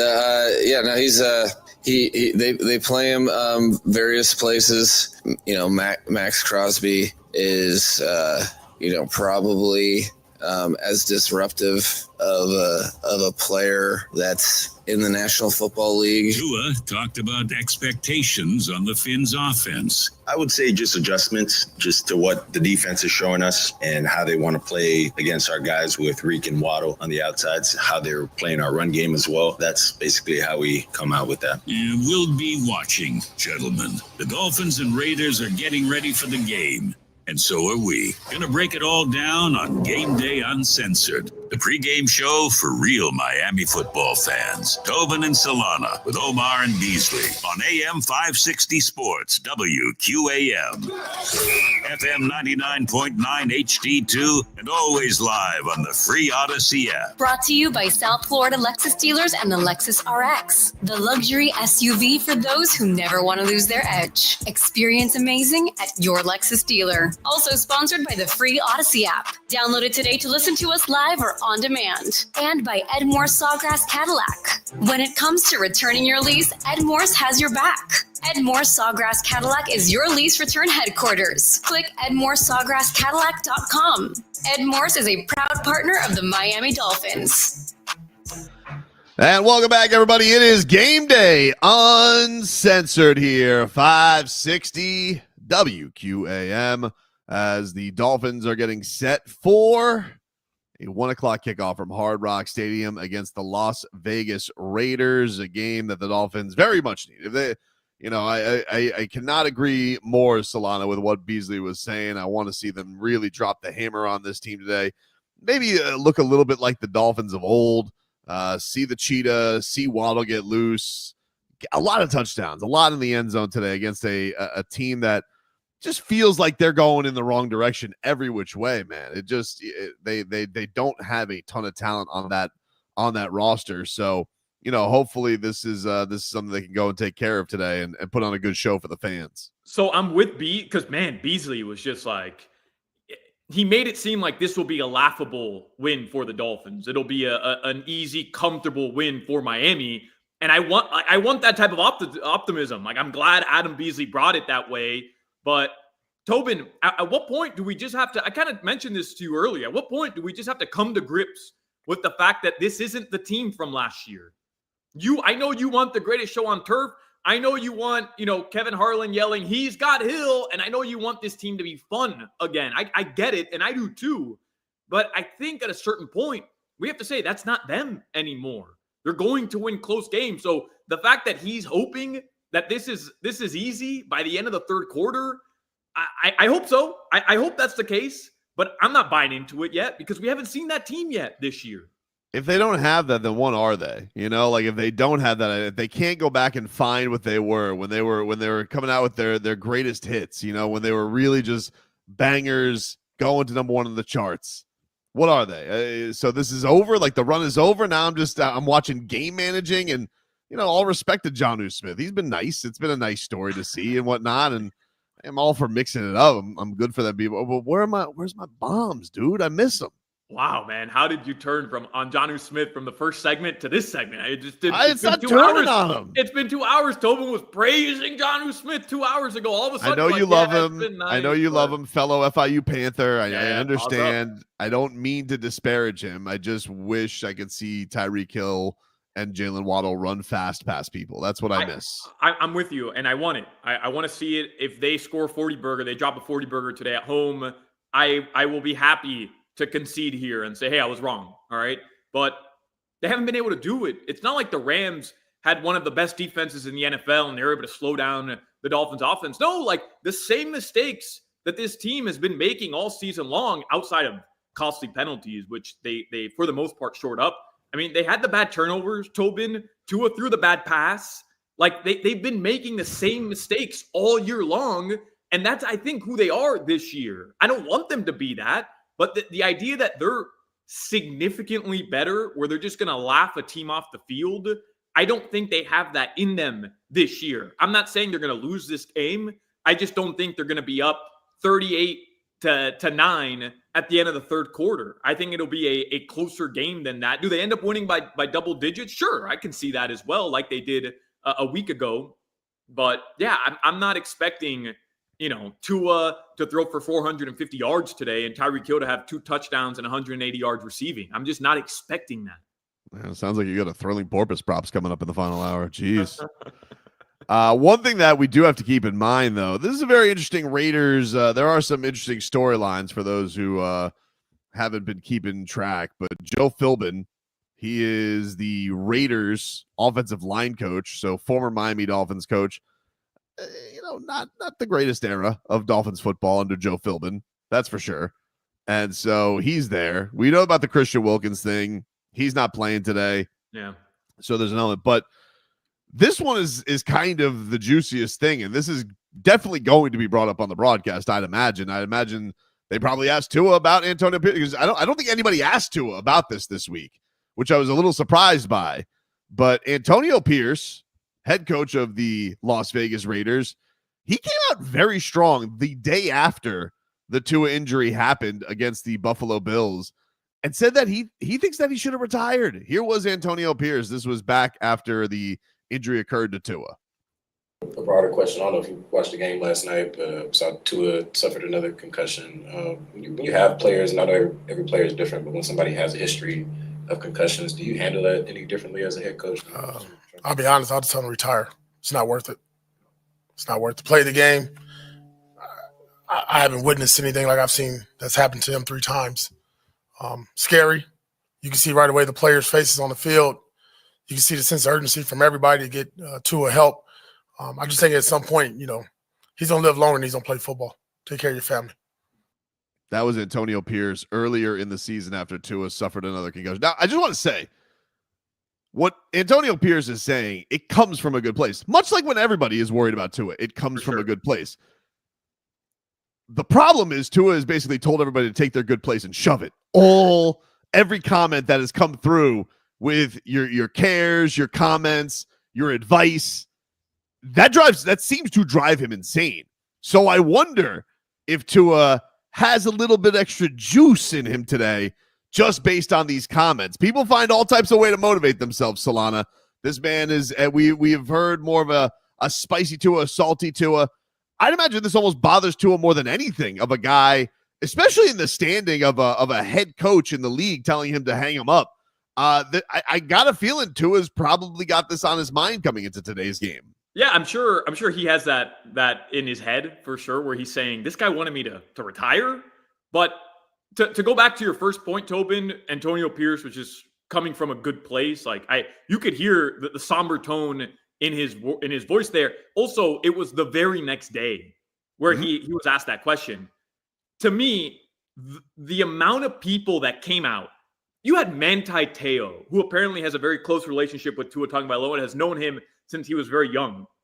You had Manti Te'o the next morning on one of these Fox shows or ESPN Good Morning shows, Football. Good Morning Football, in tears, calling for Tua Tagovailoa to retire. I mean, the list of people who went out of their way to go and say something that they weren't asked about, but they wanted to go and inject their opinion and decide Tua's fate for him.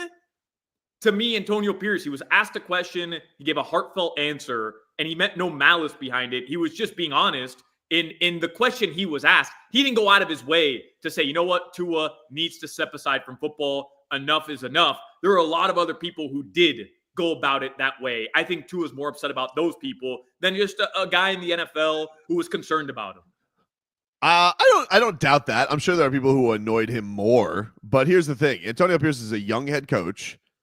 And a lot of these guys, they're week to week on this stuff. I would venture to guess he probably forgot they were even playing the Dolphins, because as coaches go with giving bulletin board material, I don't feel like in that moment, because you're right, he probably just was like, oh, geez, this is another one of those. There's no way he would have put himself in a position where Tua could use that to bite him in the ass, unless like he just doesn't care. But most head coaches will not put themselves in that place. And yeah, of course, talking pundits are going to have their opinions on it. But he's a head coach, and usually head coaches go to say nothing. That's usually the route that they go. Yes, he's a former player, a pretty recent former player, but still, Tua has made this known. I do not want. He just told this to Darlington last Monday. I don't want to be the face of this. I don't want to be known as the poster child for concussions. And Antonio Pierce went to a place where he's like, I don't think you should play football anymore. And to be in that position that he's in, I think is what adds the interesting part to it. Not so much even what he said, because what he said is not different from what a lot of people said, but they don't have the job that he has. Right, but you say Tua doesn't want to be the poster child for concussions, and he's adamant about that. And I think he's gone about this the right way. He's listened to doctors. He's gone and he's talked to medical experts, the people who should be giving him advice and consulting on the future of his career. And he's made the decisions as a man. Like, I respect that.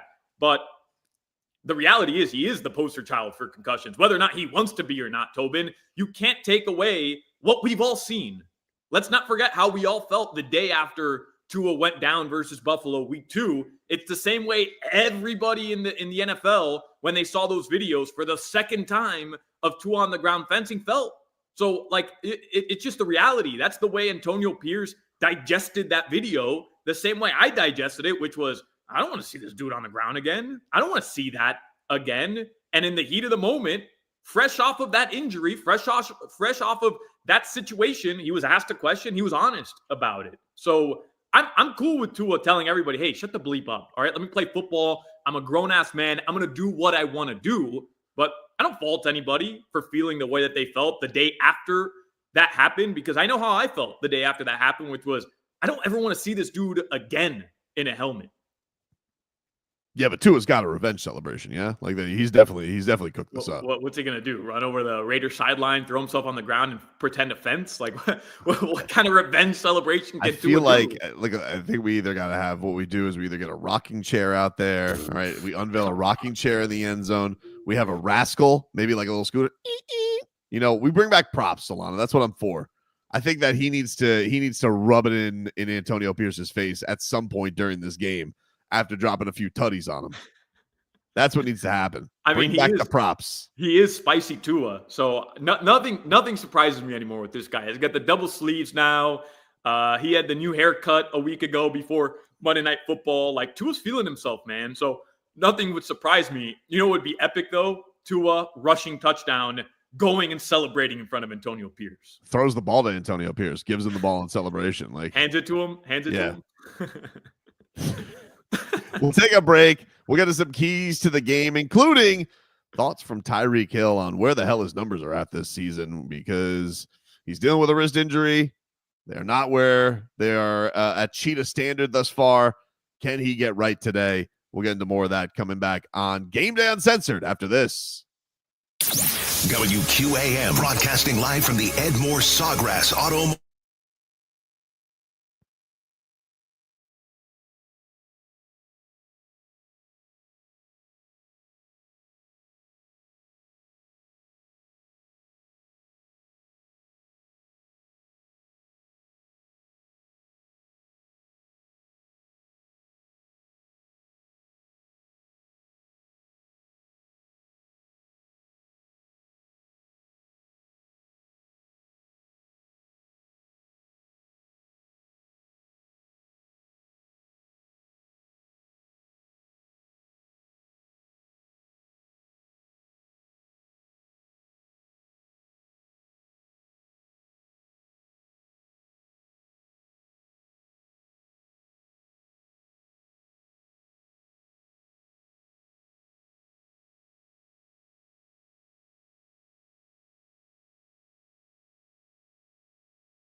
proud partner of the Miami Dolphins.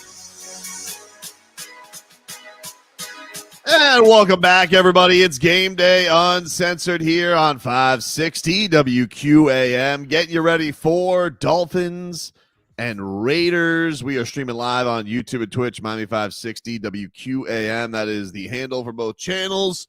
And streaming live on the Odyssey app, AUDACY. We have a packed sports day down here in South Florida. You got a little Dolphins and Raiders, the Heat.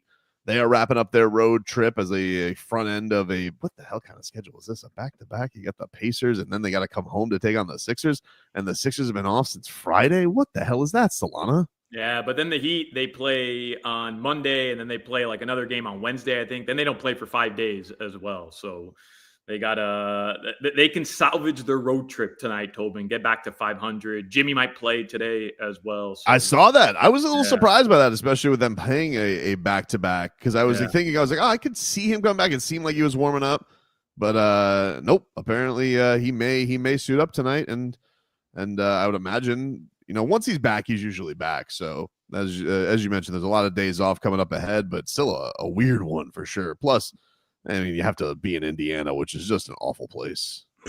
They've been in Indiana 5 days, Tobin. 5 days. That's correct. That's torture. That's more than I was there. Yeah, that's for Big Ten Media Day. That's a huge lapse there by the NBA to make anybody stay in Indiana 5 days. I mean, God bless, man. God bless. Brutal.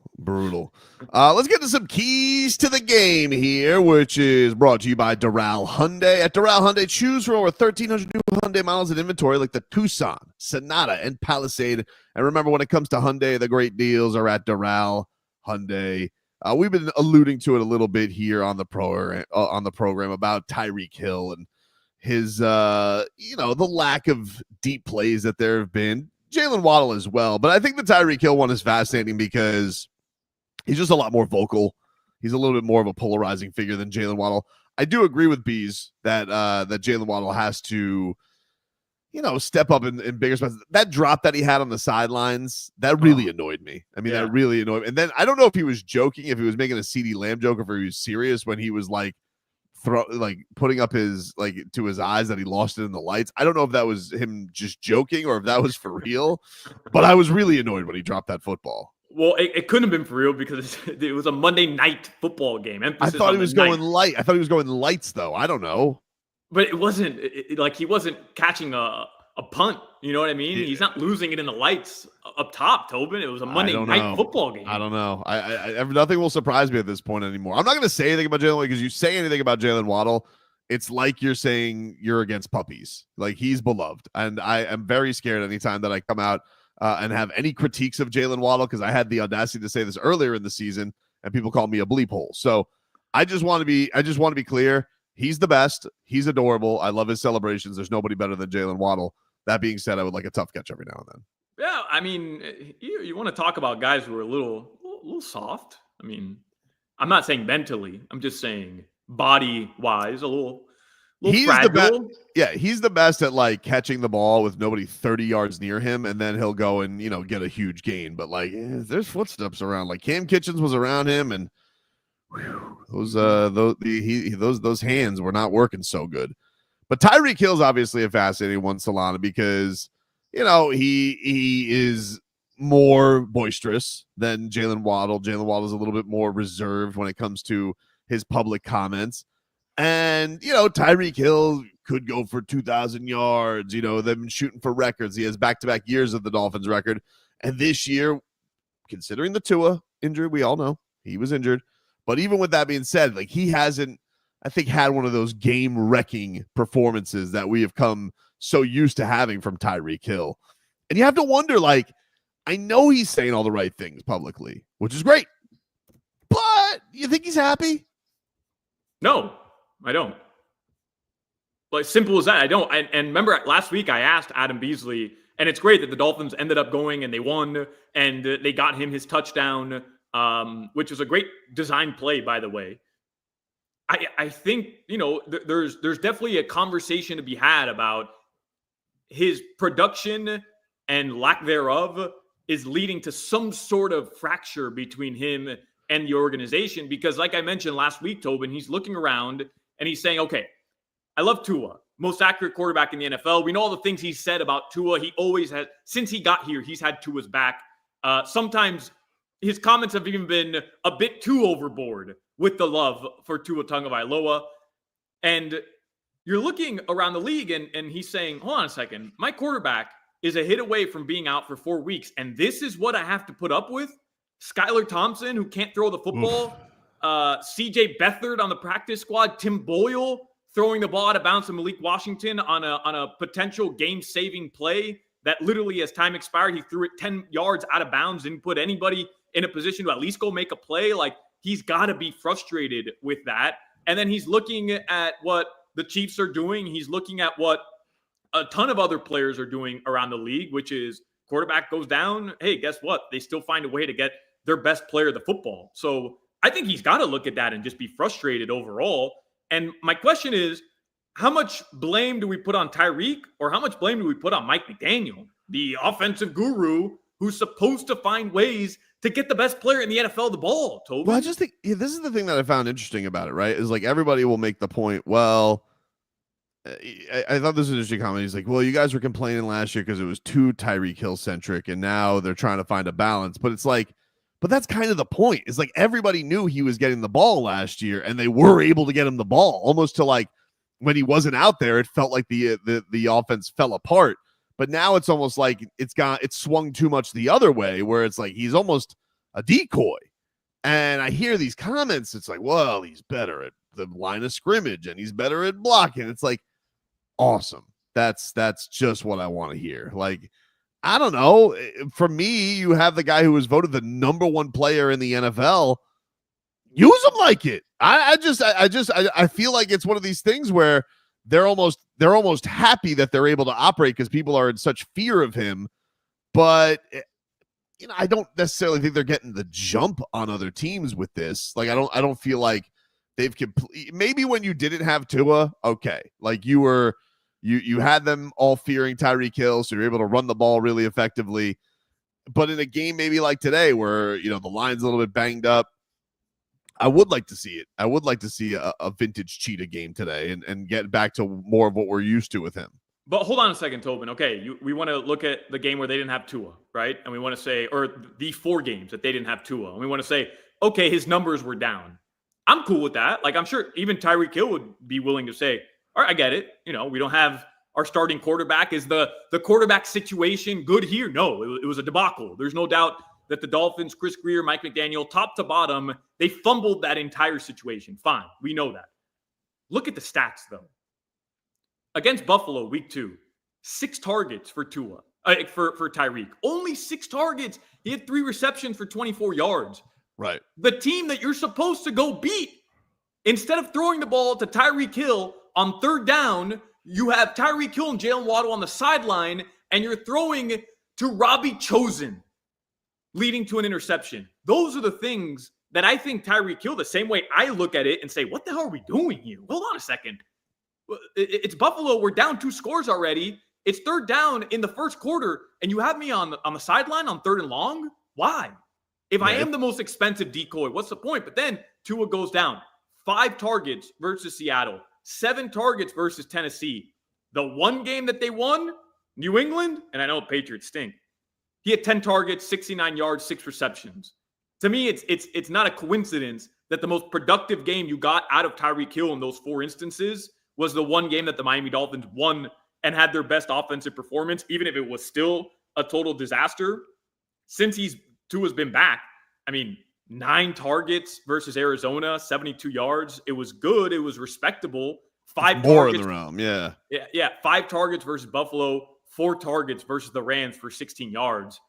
I don't understand it, Tobin. I don't get it, because everybody knew he was getting the ball last year. They were able to figure it out.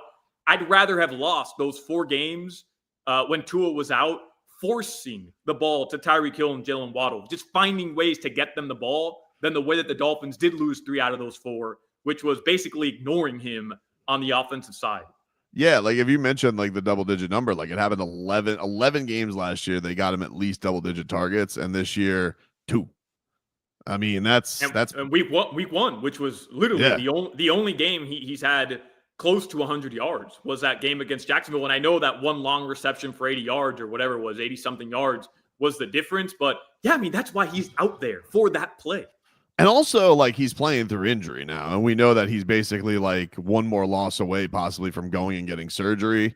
Like, man, you think he wants to be out here doing this? He was Tyreek Hill. This is what he's dealing with this right now. And he says, despite the numbers, he feels he's saying the PC things. He's saying the right things to the media. He says that he's taken a step forward in his game. Here is the Cheetah. You know what? I feel like for me, man, I feel like I took a step forward, in my game, man.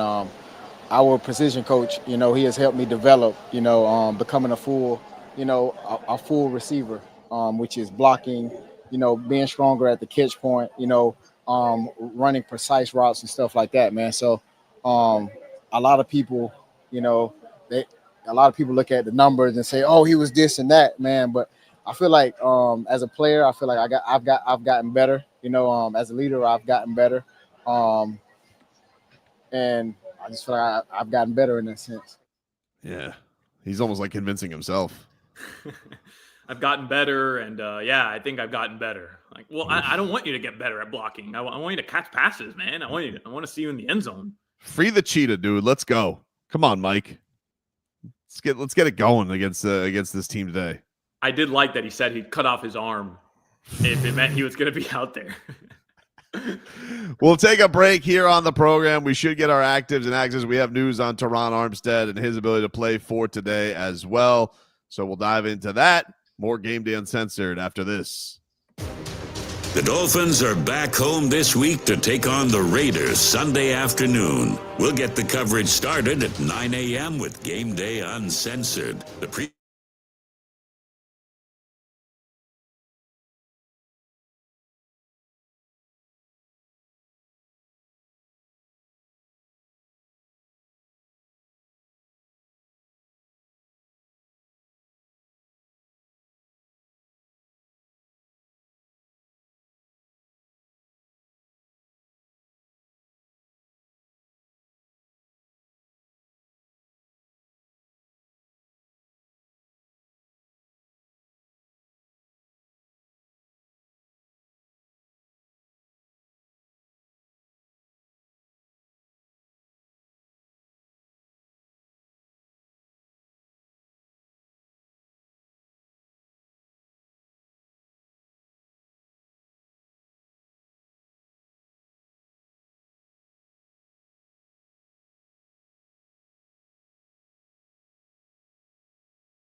Dealer. Also sponsored by the free Odyssey app. Download it today to listen to us live or on demand. And by Edmore Sawgrass Buick GMC. No matter where you lease your vehicle, bring it to Edmore Sawgrass Buick GMC, your lease return headquarters. It's all a part of being backed by Morse. Click EdmoreSawgrassBuickGMC.com, a proud partner of the Miami Dolphins.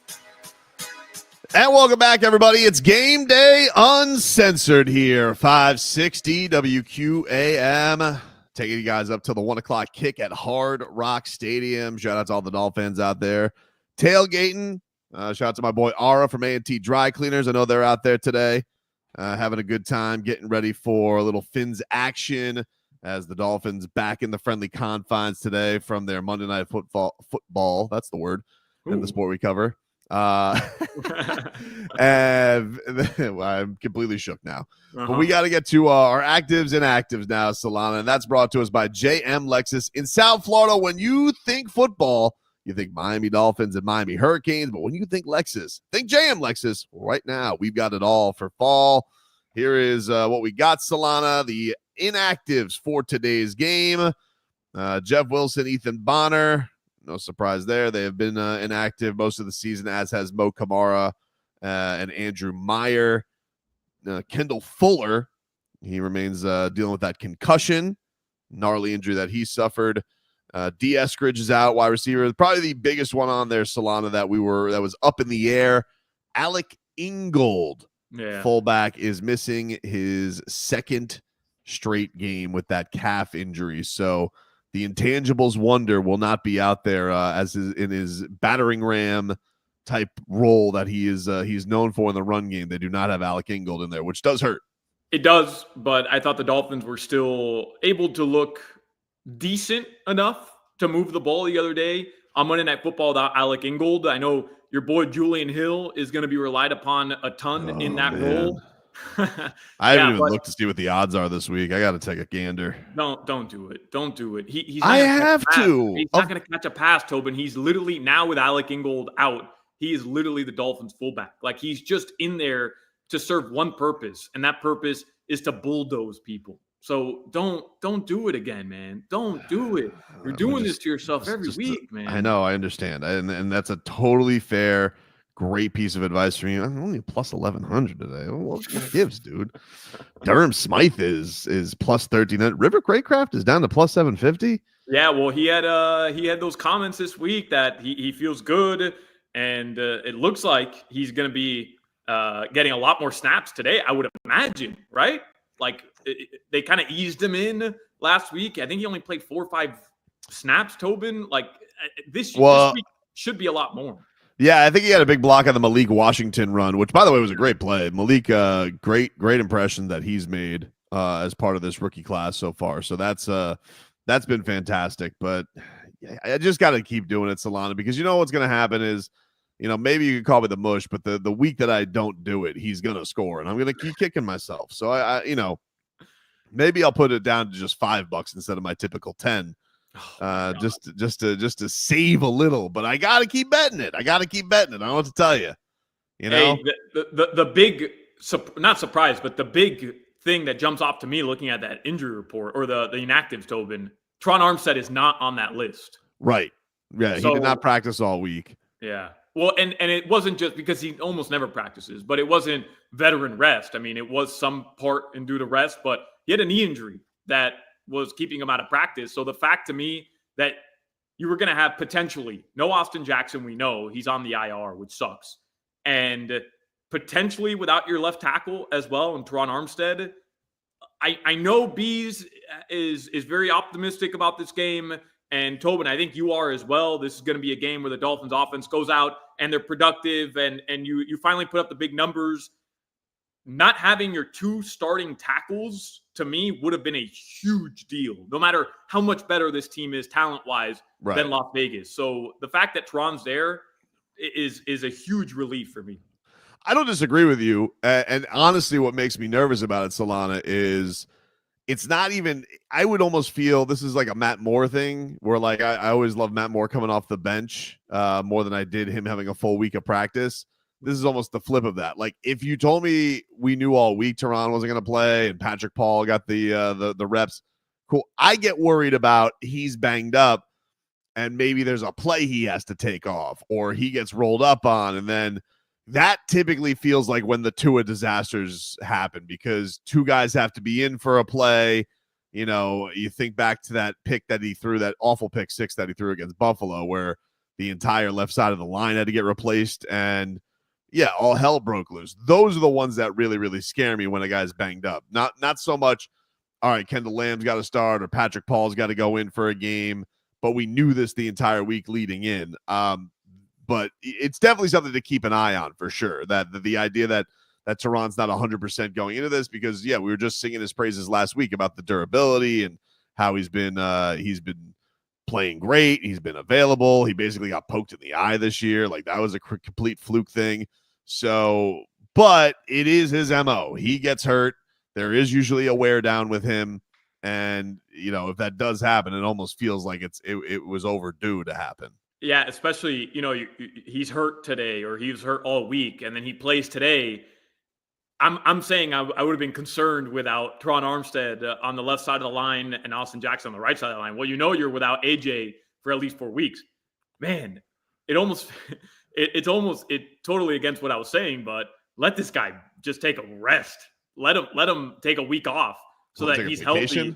Yeah, like, just let him go. Let him go. I don't know. Go to Vegas or whatever. You want them to treat like the Clippers treat Kawhi? You want to load manage your left tackle? Well, would you rather have Patrick Paul starting today or Teron Armstead gutted out, but he's unavailable 2 weeks from now because there's wear and tear on the injury is all I'm saying. I'm happy he's playing, by the way. I think when you have Teron Armstead out there, and we've discussed this, who's the most important player on the Miami Dolphins offense? And I know Tua is. There's no doubt about it. But when you think about number 2, it could be Tyreek Hill. That's fair. It could be Jalen Waddle. That's fair. To me, it's Teron Armstead because when he's out there, the offensive line always looks, at the very least, competent, Tobin. They always look like they know what they're doing. They keep Tua upright when he's not out there. You just mentioned that week 2 play against Buffalo, but we have a large enough sample size to know what happens when he's not out there.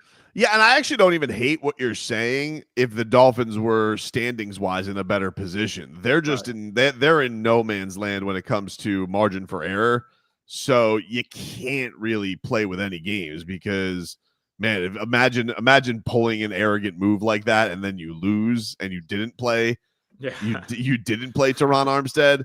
If this would have been last year where you got off to a fast start, and I guess I could be more inclined to be on the same page with you there, but this is just a tough spot to be in a place like that where you're gonna try and load manage Teron Armstead. The other piece of news, it looks like Robert Jones is good to go. He's also been dealing with some things. And it's going to be interesting, Solana. Like, I don't know what's going to end up happening with Isaiah Wynn, if he's going to be ready. He started his practice window this week. Yeah. But of course, like, he had a lot of success with the Dolphins last year too, and you know, has a big pedigree and whatnot. He's, you know, been dealing with some kind of quad thing. He was, I think, a lot more hurt than they anticipated. So I don't know what happens with that as well when he's ready to go, because you know, I think we've talked about this. This does look like a line that has found some cohesion. Obviously, they're going to go without Austin Jackson the rest of the year now, but the other pieces of those guys, their interior parts, they found something there. So I don't know if you rock the boat with that or not. Hey, Tobin, had I told you start of camp, whatever, end of June, early July, yeah, we wouldn't see Isaiah Wynn or Bradley Chubb through week 11, you'd be pissed. You'd be like, what do you mean? I mean, why aren't they out there? Win for sure. I didn't realize that this was going to be that serious. Chubb has always felt like this is going to be a long-term thing because nobody's really talked about him, and he's not as publicly out there as Jalen Phillips is.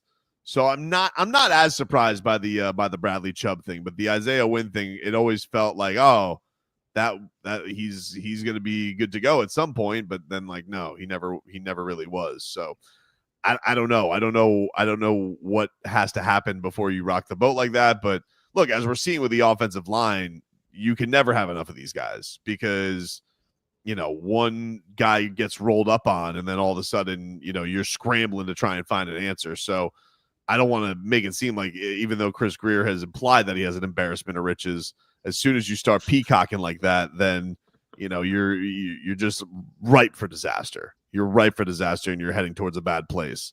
So, all that being said, then we also haven't mentioned, but Jalen Ramsey's also been apparently dealing with something as well. A knee injury at practice. He popped up on the injury report. Never in question that he was going to play, but we got to keep that in mind as well. That Ramsey's apparently dealing with something as well. So no Kendall Fuller, obviously, and we expected that. We knew he's in concussion protocol. Man, does that mean, Tobin, and I want to ask Omar Kelly this, but does that mean Cam Smith is starting opposite of Jalen Ramsey? Like, is that – I know we have a couple other guys that we can point to, but does that mean that we're going to see a lot of Cam Smith? I imagine Cater will be in the nickel and Cam Smith will be opposite Jalen? Yeah, probably, dude. I mean, maybe, Oh, no. Either that or Storm Duck. He's going to get picked apart. I mean, it is Gardner Minshew. Like, if you're gonna have a soft landing for the guy, like, hey, hands ready, Cam Smith. You never know where Minshew's gonna throw it. That's one of the things you got to be aware for it. But speaking of Omar Kelly, Miami Herald, Miami Dolphins columnist, Omar always joins us in the final hour of our pregame coverage. We'll talk to Omar coming on up back after this on Gameday Uncensored. Football coverage on WQAM is sponsored by T-Mobile. Head to T-Mobile.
various places. Max Crosby is, probably as disruptive of a player that's in the National Football League. Tua talked about expectations on the Finns offense. I would say just adjustments just to what the defense is showing us and how they want to play against our guys with Reek and Waddle on the outsides, how they're playing our run game as well. That's basically how we come out with that. And we'll be watching, gentlemen. The Dolphins and Raiders are getting ready for the game. And so are we. Gonna break it all down on Gameday Uncensored, the pregame show for real Miami football fans. Tobin and Solana with Omar and Beasley on AM 560 Sports, WQAM. FM 99.9 HD2, and always live on the free Odyssey app. Brought to you by South Florida Lexus dealers and the Lexus RX, the luxury SUV for those who never want to lose their edge. Experience amazing at your Lexus dealer. Also sponsored by the free Odyssey app. Download it today to listen to us live or on demand. And by Edmore Sawgrass Cadillac. When it comes to returning your lease, Edmore's has your back. Edmore Sawgrass Cadillac is your lease return headquarters. Click EdmoreSawgrassCadillac.com. Edmore's is a proud partner of the Miami Dolphins. And welcome back, everybody. It is Game Day Uncensored here on 560 WQAM. Game Day Uncensored brought to you and bought by your South Florida Chevy dealers. You're looking for more power, capability, and technology with Chevy trucks. You're ready for anything. Chevrolet, together, let's drive. And let's head on over to Hard Rock Stadium. Omar Kelly, Miami Dolphins columnist from the Miami Herald. Always great when Omar stops by the show. Omar, how are you? I'm doing fine, gentlemen. How are you doing? I'm good, buddy. Listen, I want to get to one thing before we get into the Dolphins. You seem to be the only person. This is not unlike you, Omar. You're not afraid to say certain things. You're the only person I've seen call out Mike Tyson for his piss poor performance against Jake Paul. Everybody else is just mad at Jake Paul. You seem to be the only one mad at Mike for a cash grab. I was very angry and disappointed. I'm sorry. What's the biting the gloves? Like, I've watched you fight, 30 times? I've never seen you bite your gloves. I've seen you bite an ear, but I've never seen you bite a glove. This is ridiculous. Like, you're less than 100 punches. At least try to make it entertaining. Like, you're infamously known for doing that vicious rib shot with a hook. You didn't once try to hit Jake Paul in the ribs. Like, I would have just enjoyed just one good rib shot. But, it is what it is. I enjoy your $20 million. He's 58, Omar. Omar, what? I don't know what else you expected. He's 58 years old. I get it, but you could have fought. You could have. I get it. You were trying to make all 8 rounds. It's like you were paid incentively to make it through 8 rounds. But even Jake Paul was not trying to fight you. Like, come on. You're Mike Tyson. You're one of the greatest fighters of all time. And Jake Paul takes his foot off the gas because he doesn't want to hurt the old man. Like, come on. Give me 2 good rounds. He didn't even give me 2 good rounds. I got to tell you, part of me was very surprised Jake Paul actually showed to have a heart, because I was like, oh, no. I mean, at the end of that 3rd round, I thought this was going to end very, very badly. So I guess good on Jake Paul for having some semblance of a conscience. I don't know. I keep always saying that I'm not going to be fooled by boxing anymore, and then I get fooled by boxing. I'm looking for that Holyfield Jake Paul fight next. Oh, I saw Holyfield fight a few years ago at the Hard Rock at 59 years old. Omar, he took 2 punches. He can't move. Yeah, that looks like exactly what Jake Paul's looking for, though. It's right up his wheelhouse. Lewis, maybe. Omar, yeah. You can't last 2 hours in the club anymore. We're washed, man. You expect Tyson to go 8 rounds? You expect him to go 8 rounds in the ring? Sir, I could do 3. But if you're asking for 3.5, I'm out. But with a water bottle in your hand, just so you're extra hydrated. Yeah, I get really worried when people buy bottles, because then they're like, "Oh, well, we expect you to drink," and I'm like, "Damn." So Omar, speaking of older players who might be a little bit banged up, Teron Armstead was dealing with a knee injury this week. He is going to give it a go. We've been praising his durability all year. How nervous should we be about this? Tremendously nervous, because, we've been waiting for it, we actually not been waiting for it, but we've been worried about it all season. He's probably having the best year of his career, was playing tremendously well, really allows you to just shade your protection to everybody else on that side of the field. Now you got to worry about Tua's front side, because it's really not his blind side. It's his front side. And not just that, but Robert Jones, his left guard tandem partner, he is fighting through a knee injury as well. So that means your entire left side of your offensive line is a little bit compromised. And as I pointed out many, many times in many, many seasons, when your Dolphin season starts to fall apart is usually when your offensive line starts to fall apart. They get banged up, replacements come in there, and the replacements can't carry the weight of the starters. Right now you're already on Kendall Lamb. I don't really view him as a replacement player, but there is some drop-off between Austin Jackson and Kendall Lamb. Can you imagine what happens when you see drop-off between Robert Jones and Lester Cotton or and the rookie Patrick Paul and Teron Armstead? So that is my only cause of concern heading into this game. I'm with you, Omar. I have, deep concerns about not just this game, but moving forward, right? The depth of the offensive line and the stability there. But I guess my question is, should it matter for today? Whether or not Teron Armstead is 100%, whether or not Robert Jones is 100%, whether or not we see reps from Patrick Paul, is the talent gap between the Dolphins and the Raiders as large enough as Vegas is telling us over a touchdown that the offensive line being banged up, not full, not 100%, it shouldn't matter?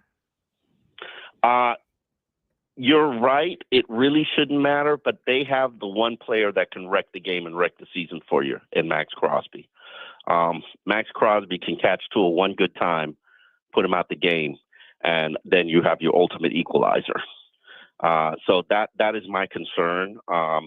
Crosby's got to get a ton of attention, and hopefully everybody else doesn't beat you, but and really their whole defensive line is like former Dolphins leftovers, John Jenkins and Adam Butler. So Dolphins should be all right, but you just never know. It's like a Mike Tyson fight where they got that one guy who can give you a left hook that could absolutely knock you out. Do you feel like the Raheem Mostert not getting carries, was that a message that was being sent, or was that just a coincidence last week? And if so, is he out of the doghouse this week, or does this continue? I think the one thing, let me address your question in stages. Yes, it was a message. Heading into that week, that was the first time I'd ever heard Mike McDaniel criticize a player, and he criticized his guy, Raheem Mostert, who literally he has the closest relationship with, probably outside of Tua Tagovailoa. Raheem calls him Mikey. Like, who calls their coach Mikey? They go back that far. And he was sending them. And in fairness, keep in mind, Raheem Mostert has cost the Dolphins two games this season. You can't not ignore it. And I have the highest level of respect for Raheem Mostert, but he has cost the Dolphins 2 games this season. Consequences, consequences of bad play is your opportunity goes to somebody else. And that was basically what Mike McDaniel was saying. And then all of a sudden, Raheem Mostert becomes a third down back. Okay. So the rookie got his chance. He got a chance to step up. He didn't really perform. So I think the rookie showed better in practice that week. And I know this coaching staff, they believe in rewarding the guys who do well in practice. And so Raheem probably took his foot off the gas. The rookie showed well. All of a sudden, Raheem is relegated to third down back role. Well, I'm sure that lit a fire under Raheem. I would expect a career game from Raheem today, just because that's kind of the player he is. He plays with a chip on his shoulder. So whatever his statistical line is, go with the over, because Raheem is probably going to run people over today. So, these are, and here's the thing. We when you put this with, I wrote a column that I'm sure Mike paid attention to and probably felt called out because, he's soft. He's a soft coach. He is. He's everybody's buddy. And that's the perception of him. And when your team is struggling, you can't do that. You can't be that. And I pointed out that literally in 3 years, he's had one demotion, which was Durham Smythe lost his job to Julian Hill. That's it. One demotion. And that's not how teams respond to their coaches. And so even when there were penalties and struggling, nobody was still getting demoted because there were no consequences to their action. Well, David Long, then the next week, David Long gets torn up by Arizona, loses his job to Anthony Walker, and okay, that's a consequences to your performance. And now you look fast forward to 2 weeks, David Long doesn't just lose his starting job, he loses his entire job. And I don't even agree with the decision because, hell, Channing Tindall can't hold David Long's jockstrap. But Channing Tindall's still here. David Long, and it's not like you're saving money because you have to pay his contract. So you cut him, hoping somebody would claim him. Nobody claimed him. You're paying his contract now. So, but it was a message that was sent. And trust me, the next day I saw players huddled up, whispering around in the locker room. And I'm pretty sure I know exactly what they were whispering about. All right, so I'll go to the Deshaun Elliott comments then, Omar. I mean, you said it pretty straightforward there. Mike McDaniel is soft. So do you agree with Deshaun Elliott's comments about this team that last year what went wrong with them was that mentally they're soft, that right now the culture in Miami is indicative of a party one more so than it is a winning football culture? Oh, very complicated topic. Deshaun Elliott did not tell any lies. Should he be the player to call them out? No, absolutely not. Is that everybody? No, it is absolutely not.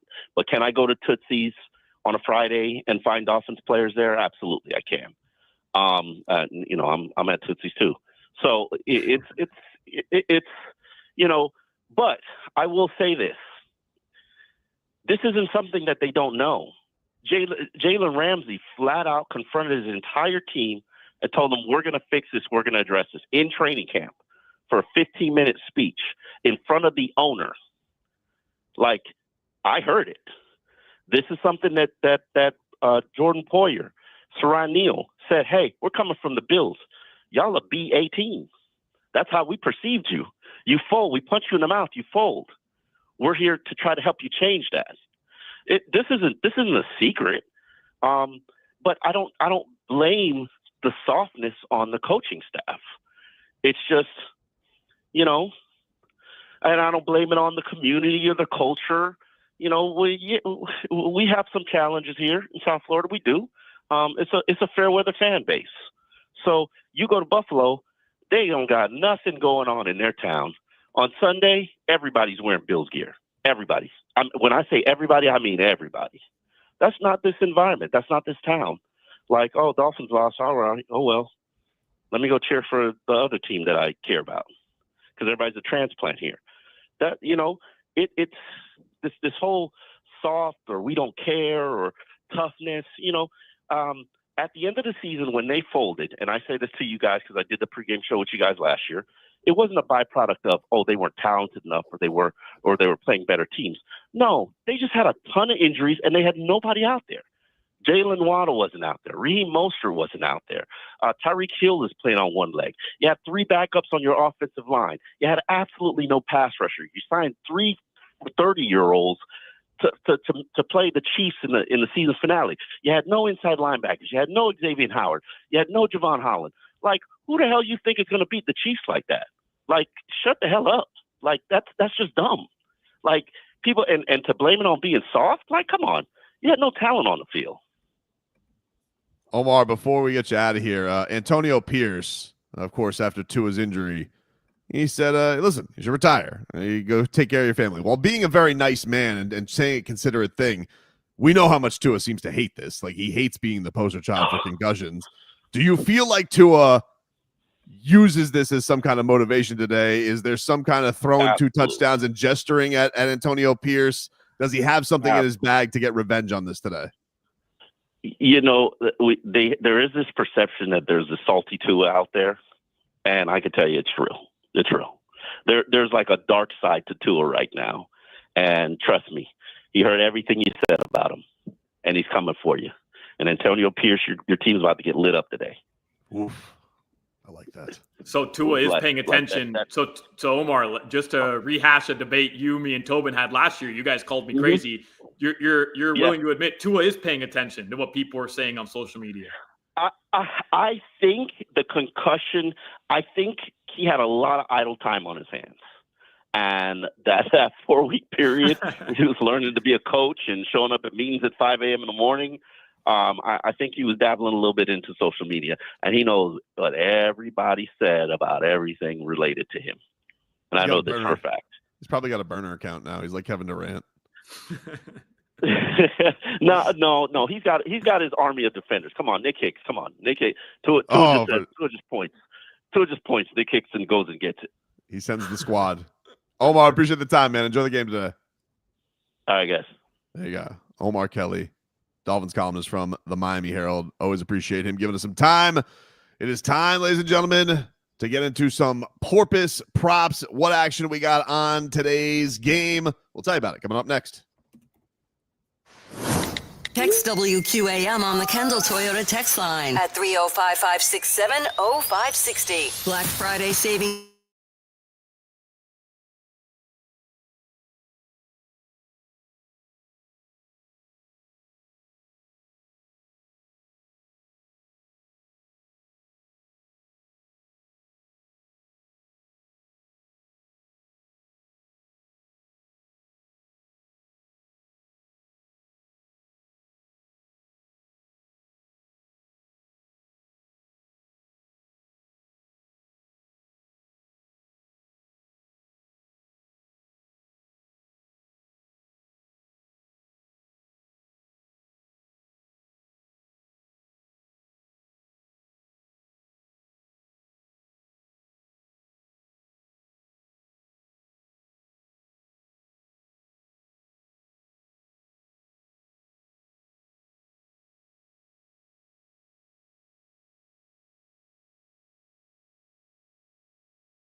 QAM, FM 99.9 HD2, and always live on the free Odyssey app. Brought to you by South Florida Lexus dealers and the Lexus RX, the luxury SUV for those who never want to lose their edge. Experience amazing at your Lexus dealer. Also sponsored by the free Odyssey app. Download it today to listen to us live or on demand. And by Edmore Sawgrass Chevrolet. Edmore Sawgrass Chevrolet is your lease return headquarters. Click EdmoreSawgrassChevrolet.com and see how you're backed by Morse when it comes to returning your lease. Ed Morse is a proud partner of the Miami Dolphins. And welcome back, everybody. It is Game Day Uncensored here, 560 WQAM, streaming live on the Odyssey app. You spell that AUDACY. Free in your app store for you guys to listen to us. And also, you guys can watch us on YouTube and Twitch, the channel Miami 560 WQAM. You'll also be able to watch Dan Day tonight for a super post-game show that is coming up your way after Heat and Pacers tonight. What is that, like around 8, whatever? I guess the game is over. Dan Day will talk all things from the Miami Sports Day tonight, and you will be able to watch that, of course, as well. Dan Day going into the wee hours on this beautiful Sunday. We are getting ready for Dolphins and Raiders. I saw some photos, Solana, of Joe Philbin on the Hard Rock field. He is getting his offensive line ready. I got to be honest with you. I know that's been his thing. Like, that's his bread and butter. But nobody surprises me more in their job than Joe Philbin being an offensive line coach many a time in the NFL. Like, I just don't picture it. Like, I picture somebody like Bruce Berry, like a meathead, or of course Forster, who's probably doing who knows what before he's getting his teammates fired up for it. We know what he's doing. We know, dude. So like, I just get surprised. Like, yeah, Joe Philbin was the offensive line coach. That's his thing. Yeah, there's something definitely very funny about the guy who never had a good offensive line with Miami being an offensive line coach still in the NFL a decade later. It's crazy, man. They don't. They once you're in, you're in. When it comes to the NFL, once you are in, you are in. But Joe Philbin, hopefully, he does not get any revenge today. Also, by the way, before we get to porpoise props here, can you not send me Ryan Fitzpatrick tweets? Bro, this one's interesting though. I know you don't like Fitzy. I know you're sick of him, but this one's interesting. He's claiming if this is the real Fitzpatrick X which account, I don't know that it is. I'm very confused. I think it is. I think it is. He loves really attention. I don't think he's that active on Twitter. I mean, like, to be fair, Tobin, I don't see his tweets pop up that much. If he loved attention as much as some of these other guys, he'd be tweeting nonstop. But so the NFL tweets out the video of the Fitzmagic play in Vegas a couple of years ago. It was the COVID season where he gets his face mask pulled. The Dolphins are seemingly out of the game. Incredible They blew play. the game. Yeah, maybe like the highlight of that season. And your boy comes down with the catch, the TikToker, Mac Hollins. Oh, yeah, Mac Hollins. Yeah, and it was a Hail Mary. He caught it, got the 2 feet in bounds because the face mask was pulled. The Dolphins went. Jason Sanders kicked the field goal as time expired. But Tua was benched in that game, wasn't he? Like, didn't he was benched in that game? Yeah. But Fitzy tweeted out that after the game, remember, the Dolphins end up having to go to Buffalo to try to win and get into the playoffs. And Tua did not play well. The Dolphins got rolled over in Buffalo. What's new? They got demolished. He tweets out, though, that he tested positive the next day. I remember that. The only other person in the building that also had the same strand of COVID as me, Chris Greer. Can't make it up. Go Fins. He's saying that the general manager gave him COVID. Like, he's accusing Chris Greer of giving him COVID. How does he know that he didn't give Chris Greer COVID? Yeah, this is like the early days. This is like when we had Mayor Suarez in, like when COVID was just becoming a thing, and everybody was blaming us for, him being the spread. I'm like, how do we know that he didn't get it from us? I don't know how he got it. Now it did turn out, I think it was him because he was like at some ambassador thing. Some dude from Brazil had it. It was like a whole shutdown. I remember he had like the original. Remember, like Mayor Suarez had the original vlogs of like isolating from people. He goes, day 3, here alone, away from my family.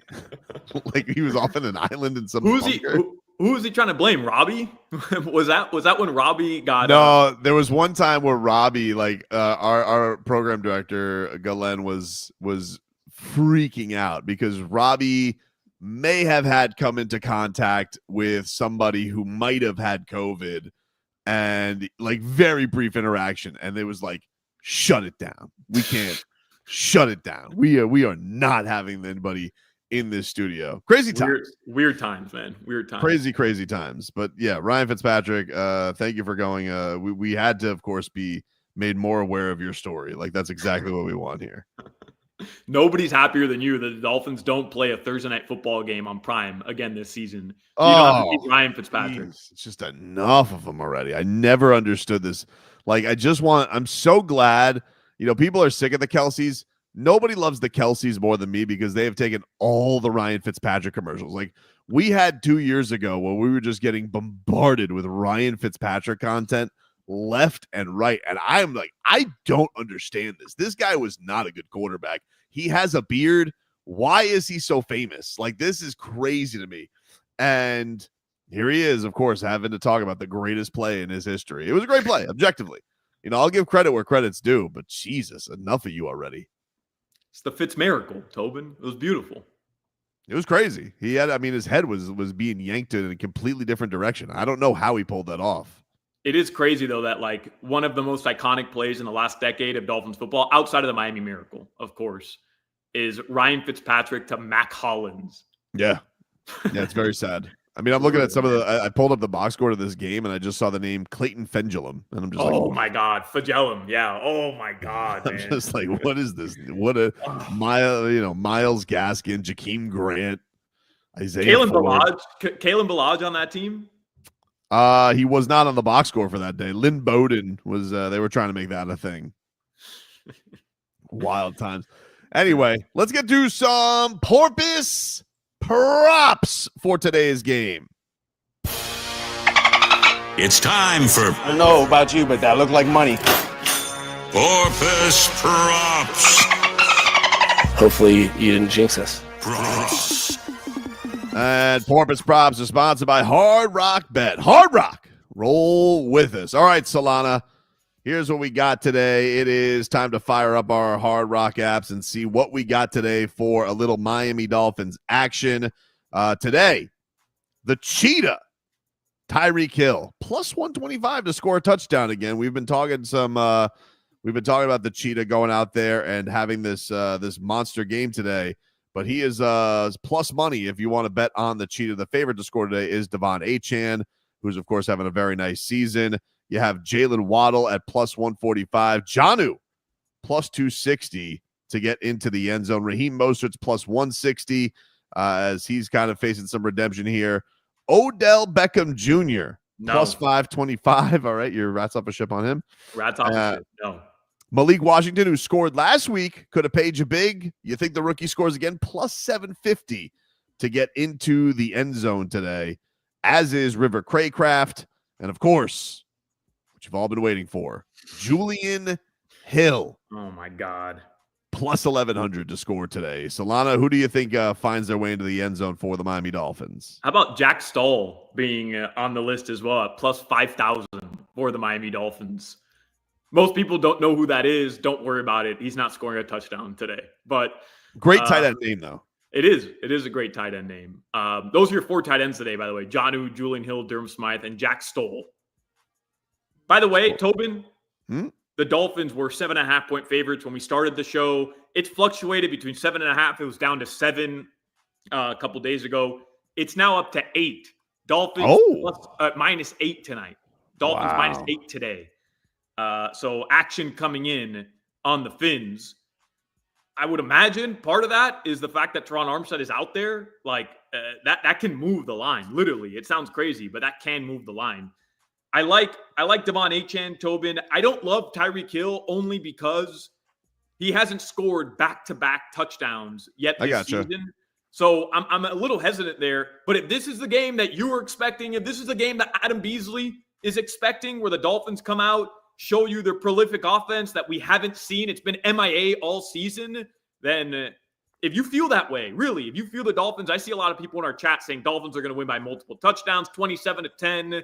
I've seen 34-13. You feel that way, then you might as well put a flyer on Tyreek Hill at plus 125 because those are pretty good odds for the Cheetah. Definitely better than all of last year. I tell you what I like to throw into a little parlay here. Malik Washington, his over-under for receiving yards is just set at 1.5 yards.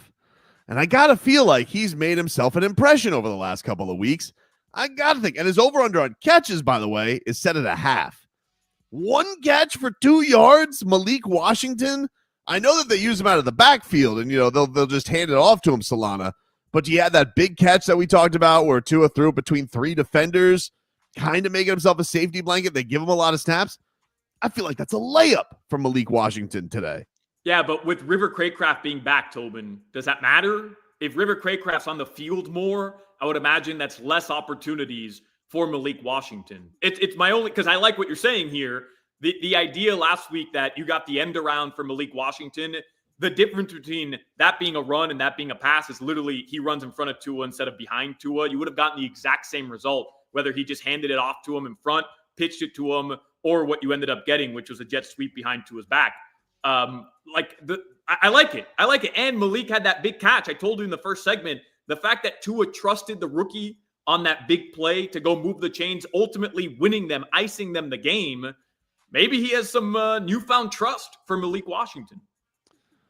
Some interesting stuff, too, on the sack numbers, because we have seen a Dolphins team that has been getting after the quarterback. We don't have a very mobile one today in Gardner Minshew. You have Chop Robinson to get another sack. He's kind of hot right now, Solana. 2-1. You can get him at plus 195 for over half a sack. Now, of course, I just beware, sacks are a little bit annoying because you can have those half sacks in there. But do you like that? Do you like throwing a Chop Robinson another day with a sack in there with the way that he's been kind of cooking the last couple of weeks? He's hot, bro. Ride the hot hand. Why not? And the way that the defensive line played last week, they gave you no reason to doubt that they can keep that consistency up. I know it's a little different playing against Las Vegas than it is Los Angeles. The Rams offensive line seem to have some serious issues, but you like a team right now that is as healthy as they've been on the defensive side of the football outside of Kendall Fuller. There's no reason not to put your faith in the fact that they're at least going to get to Gardner Minshew once or twice today. I do like that. Tyreek Hill, Tobin, on the other side of the football, receptions over 4.5 is minus 60, which is where the line is set at. Under 4.5 is plus 120. Minus 60 is a lot. I realize that, but man, Tyreek Hill not getting 5 receptions today would be hard for me to imagine, right? They're going up against the Raiders. The Dolphins should have the ball a ton. I know laying 160 to win 100 is a lot, but that seems, I don't want to jinx it. That seems like a lock, bro. It seems like a lock. Let me get, before we hit the break here, Tua Tagovailoa rushing yards. You're a big fan of this. It's 3.5. What do you think? I like it. Wow. Here's you convinced me. You convinced me. Antonio Pierce chatting about Tua, saying he should retire.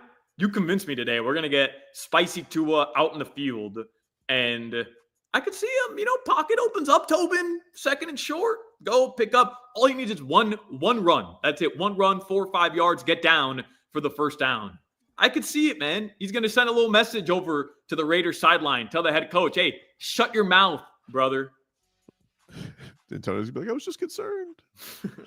We'll take a break. That is Porpoise Props. Our final segment of Game Day Uncensored is after this. The Dolphins are back home this week to take on the Raiders Sunday afternoon. We'll get the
60 Sports, WQAM, FM 99.9 HD2, and always live on the free Odyssey app.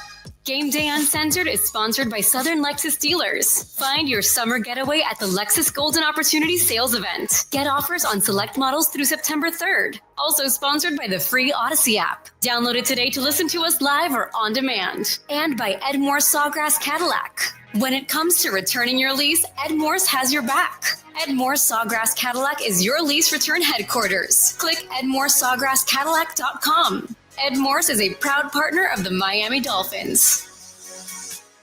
And welcome back, everybody. It is Game Day Uncensored here. Miami Dolphins getting set for the Las Vegas Raiders as they return home to Hard Rock Stadium. Back-to-back weeks at Hard Rock Stadium, 1 o'clock kick. So we'll come your way again next week, 9 a.m. to get you ready for Dolphins and Patriots. Before we predict the game ball, Solana, anything in this early slate that you're most interested in? We got some good ones today. I mean, we got Ravens Steelers in the 1 o'clock slate. We have at 4:25 today. We of course have Chiefs undefeated at 9-0 taking on the Buffalo Bills. CBS even had their pregame at Orchard Park today. And then tonight you got Joe Burrow against Justin Herbert. Is there a game in particular you're most looking forward to today, Solana? Yeah, there's a couple that I'm really looking forward to. Obviously, I want the Steelers to just get absolutely rocked today. Enough with this Deshaun Elliott. Give me the Ravens. I hope they score 200 points, and I hope Deshaun Elliott gets cooked on every single drive. I'm sick of this bum. But, okay, I hate the Jets. I hate Aaron Rodgers, all right? None of us want to see the Jets win. But the Dolphins still play the Jets 2 more times. The Colts are ahead of the Miami Dolphins. Same in the loss column, but they have the tiebreaker. You want the Colts to lose today. They'll have 7 losses, assuming the Dolphins win. That would greatly benefit the Miami Dolphins. And then later on, the Broncos are playing the Falcons. The Falcons are like kind of a toss-up this year, Tobin. They have some really good games, and then they lose to the Saints. Like, who knows what to make of them? But you want the Broncos to lose as well. Them having 6 losses, 5-6, would be huge for the Dolphins, as well as hopefully they improve to 4-6. But yeah, the big one tonight at 4:20, I want to see the Bills and the Chiefs. Like, I want to see this game. Can Josh Allen beat Patrick Mahomes? Everybody's picking the Bills. Everybody's saying the Chiefs are no good. Everybody's saying that the Chiefs have to lose a game because they're 9-0, but they've played only close games. All right, I want to see Josh Allen beat Patrick Mahomes then. I want to actually see it because it rarely happens. Yeah, Bills, welcome. This is exactly how the Dolphin fan feels facing you. You know, this is what you get when you face the Chiefs. You know, I don't normally agree. I would always want to see the Jets suffer, but actually looking at the Colts schedule, they end with Titans, Giants, Jags. It's a joke. It's a joke. So you might be onto something there, Solana. You might want to, bury them a little bit earlier. They got the Lions next week. You'll have your TCB against the Jets yourself. So I don't normally agree with you because I will always root for laughing at the Jets, but I think you're onto something here. And based on how that's if they do have to keep an eye on a team that has the tiebreaker over them, that's as soft a final 3 games as you could get. And listen to the Broncos schedule. Like it's the only path for the Dolphins if they have this miraculous turnaround and they win out or whatever, right? They win their next 2 and then they can somehow win on Thanksgiving. If the Dolphins have any chance, they still need the Broncos to lose. Listen to the Broncos schedule. They have the Falcons today. They're at home. That's a winnable football game for the Broncos. They've played their last 2. They played Kansas City tough as hell last week. They probably should have won that game. Then they're at the Raiders. Joke. They host the Browns, joke. They host the Colts, joke. Then they're at the Chargers. I mean, Chargers have looked good this year.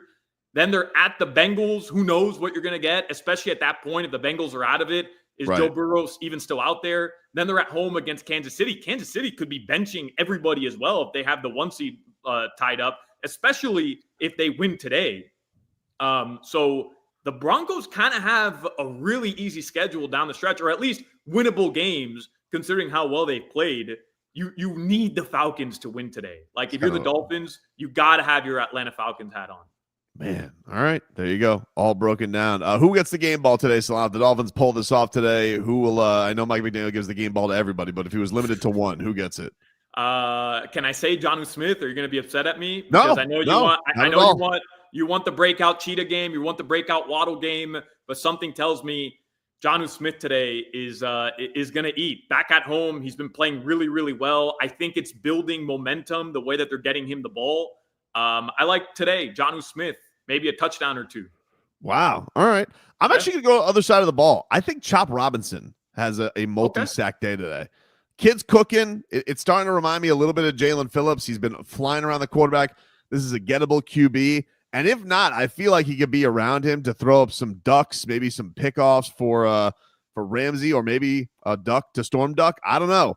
But Chop Robinson, to me, this feels to me like the rookie has a breakout game today, and that'll lead to the Dolphins' victory. So we'll see. We'll have a full reaction for you today later on. Solana will be back on for preheat today. When do you get going for that, dude?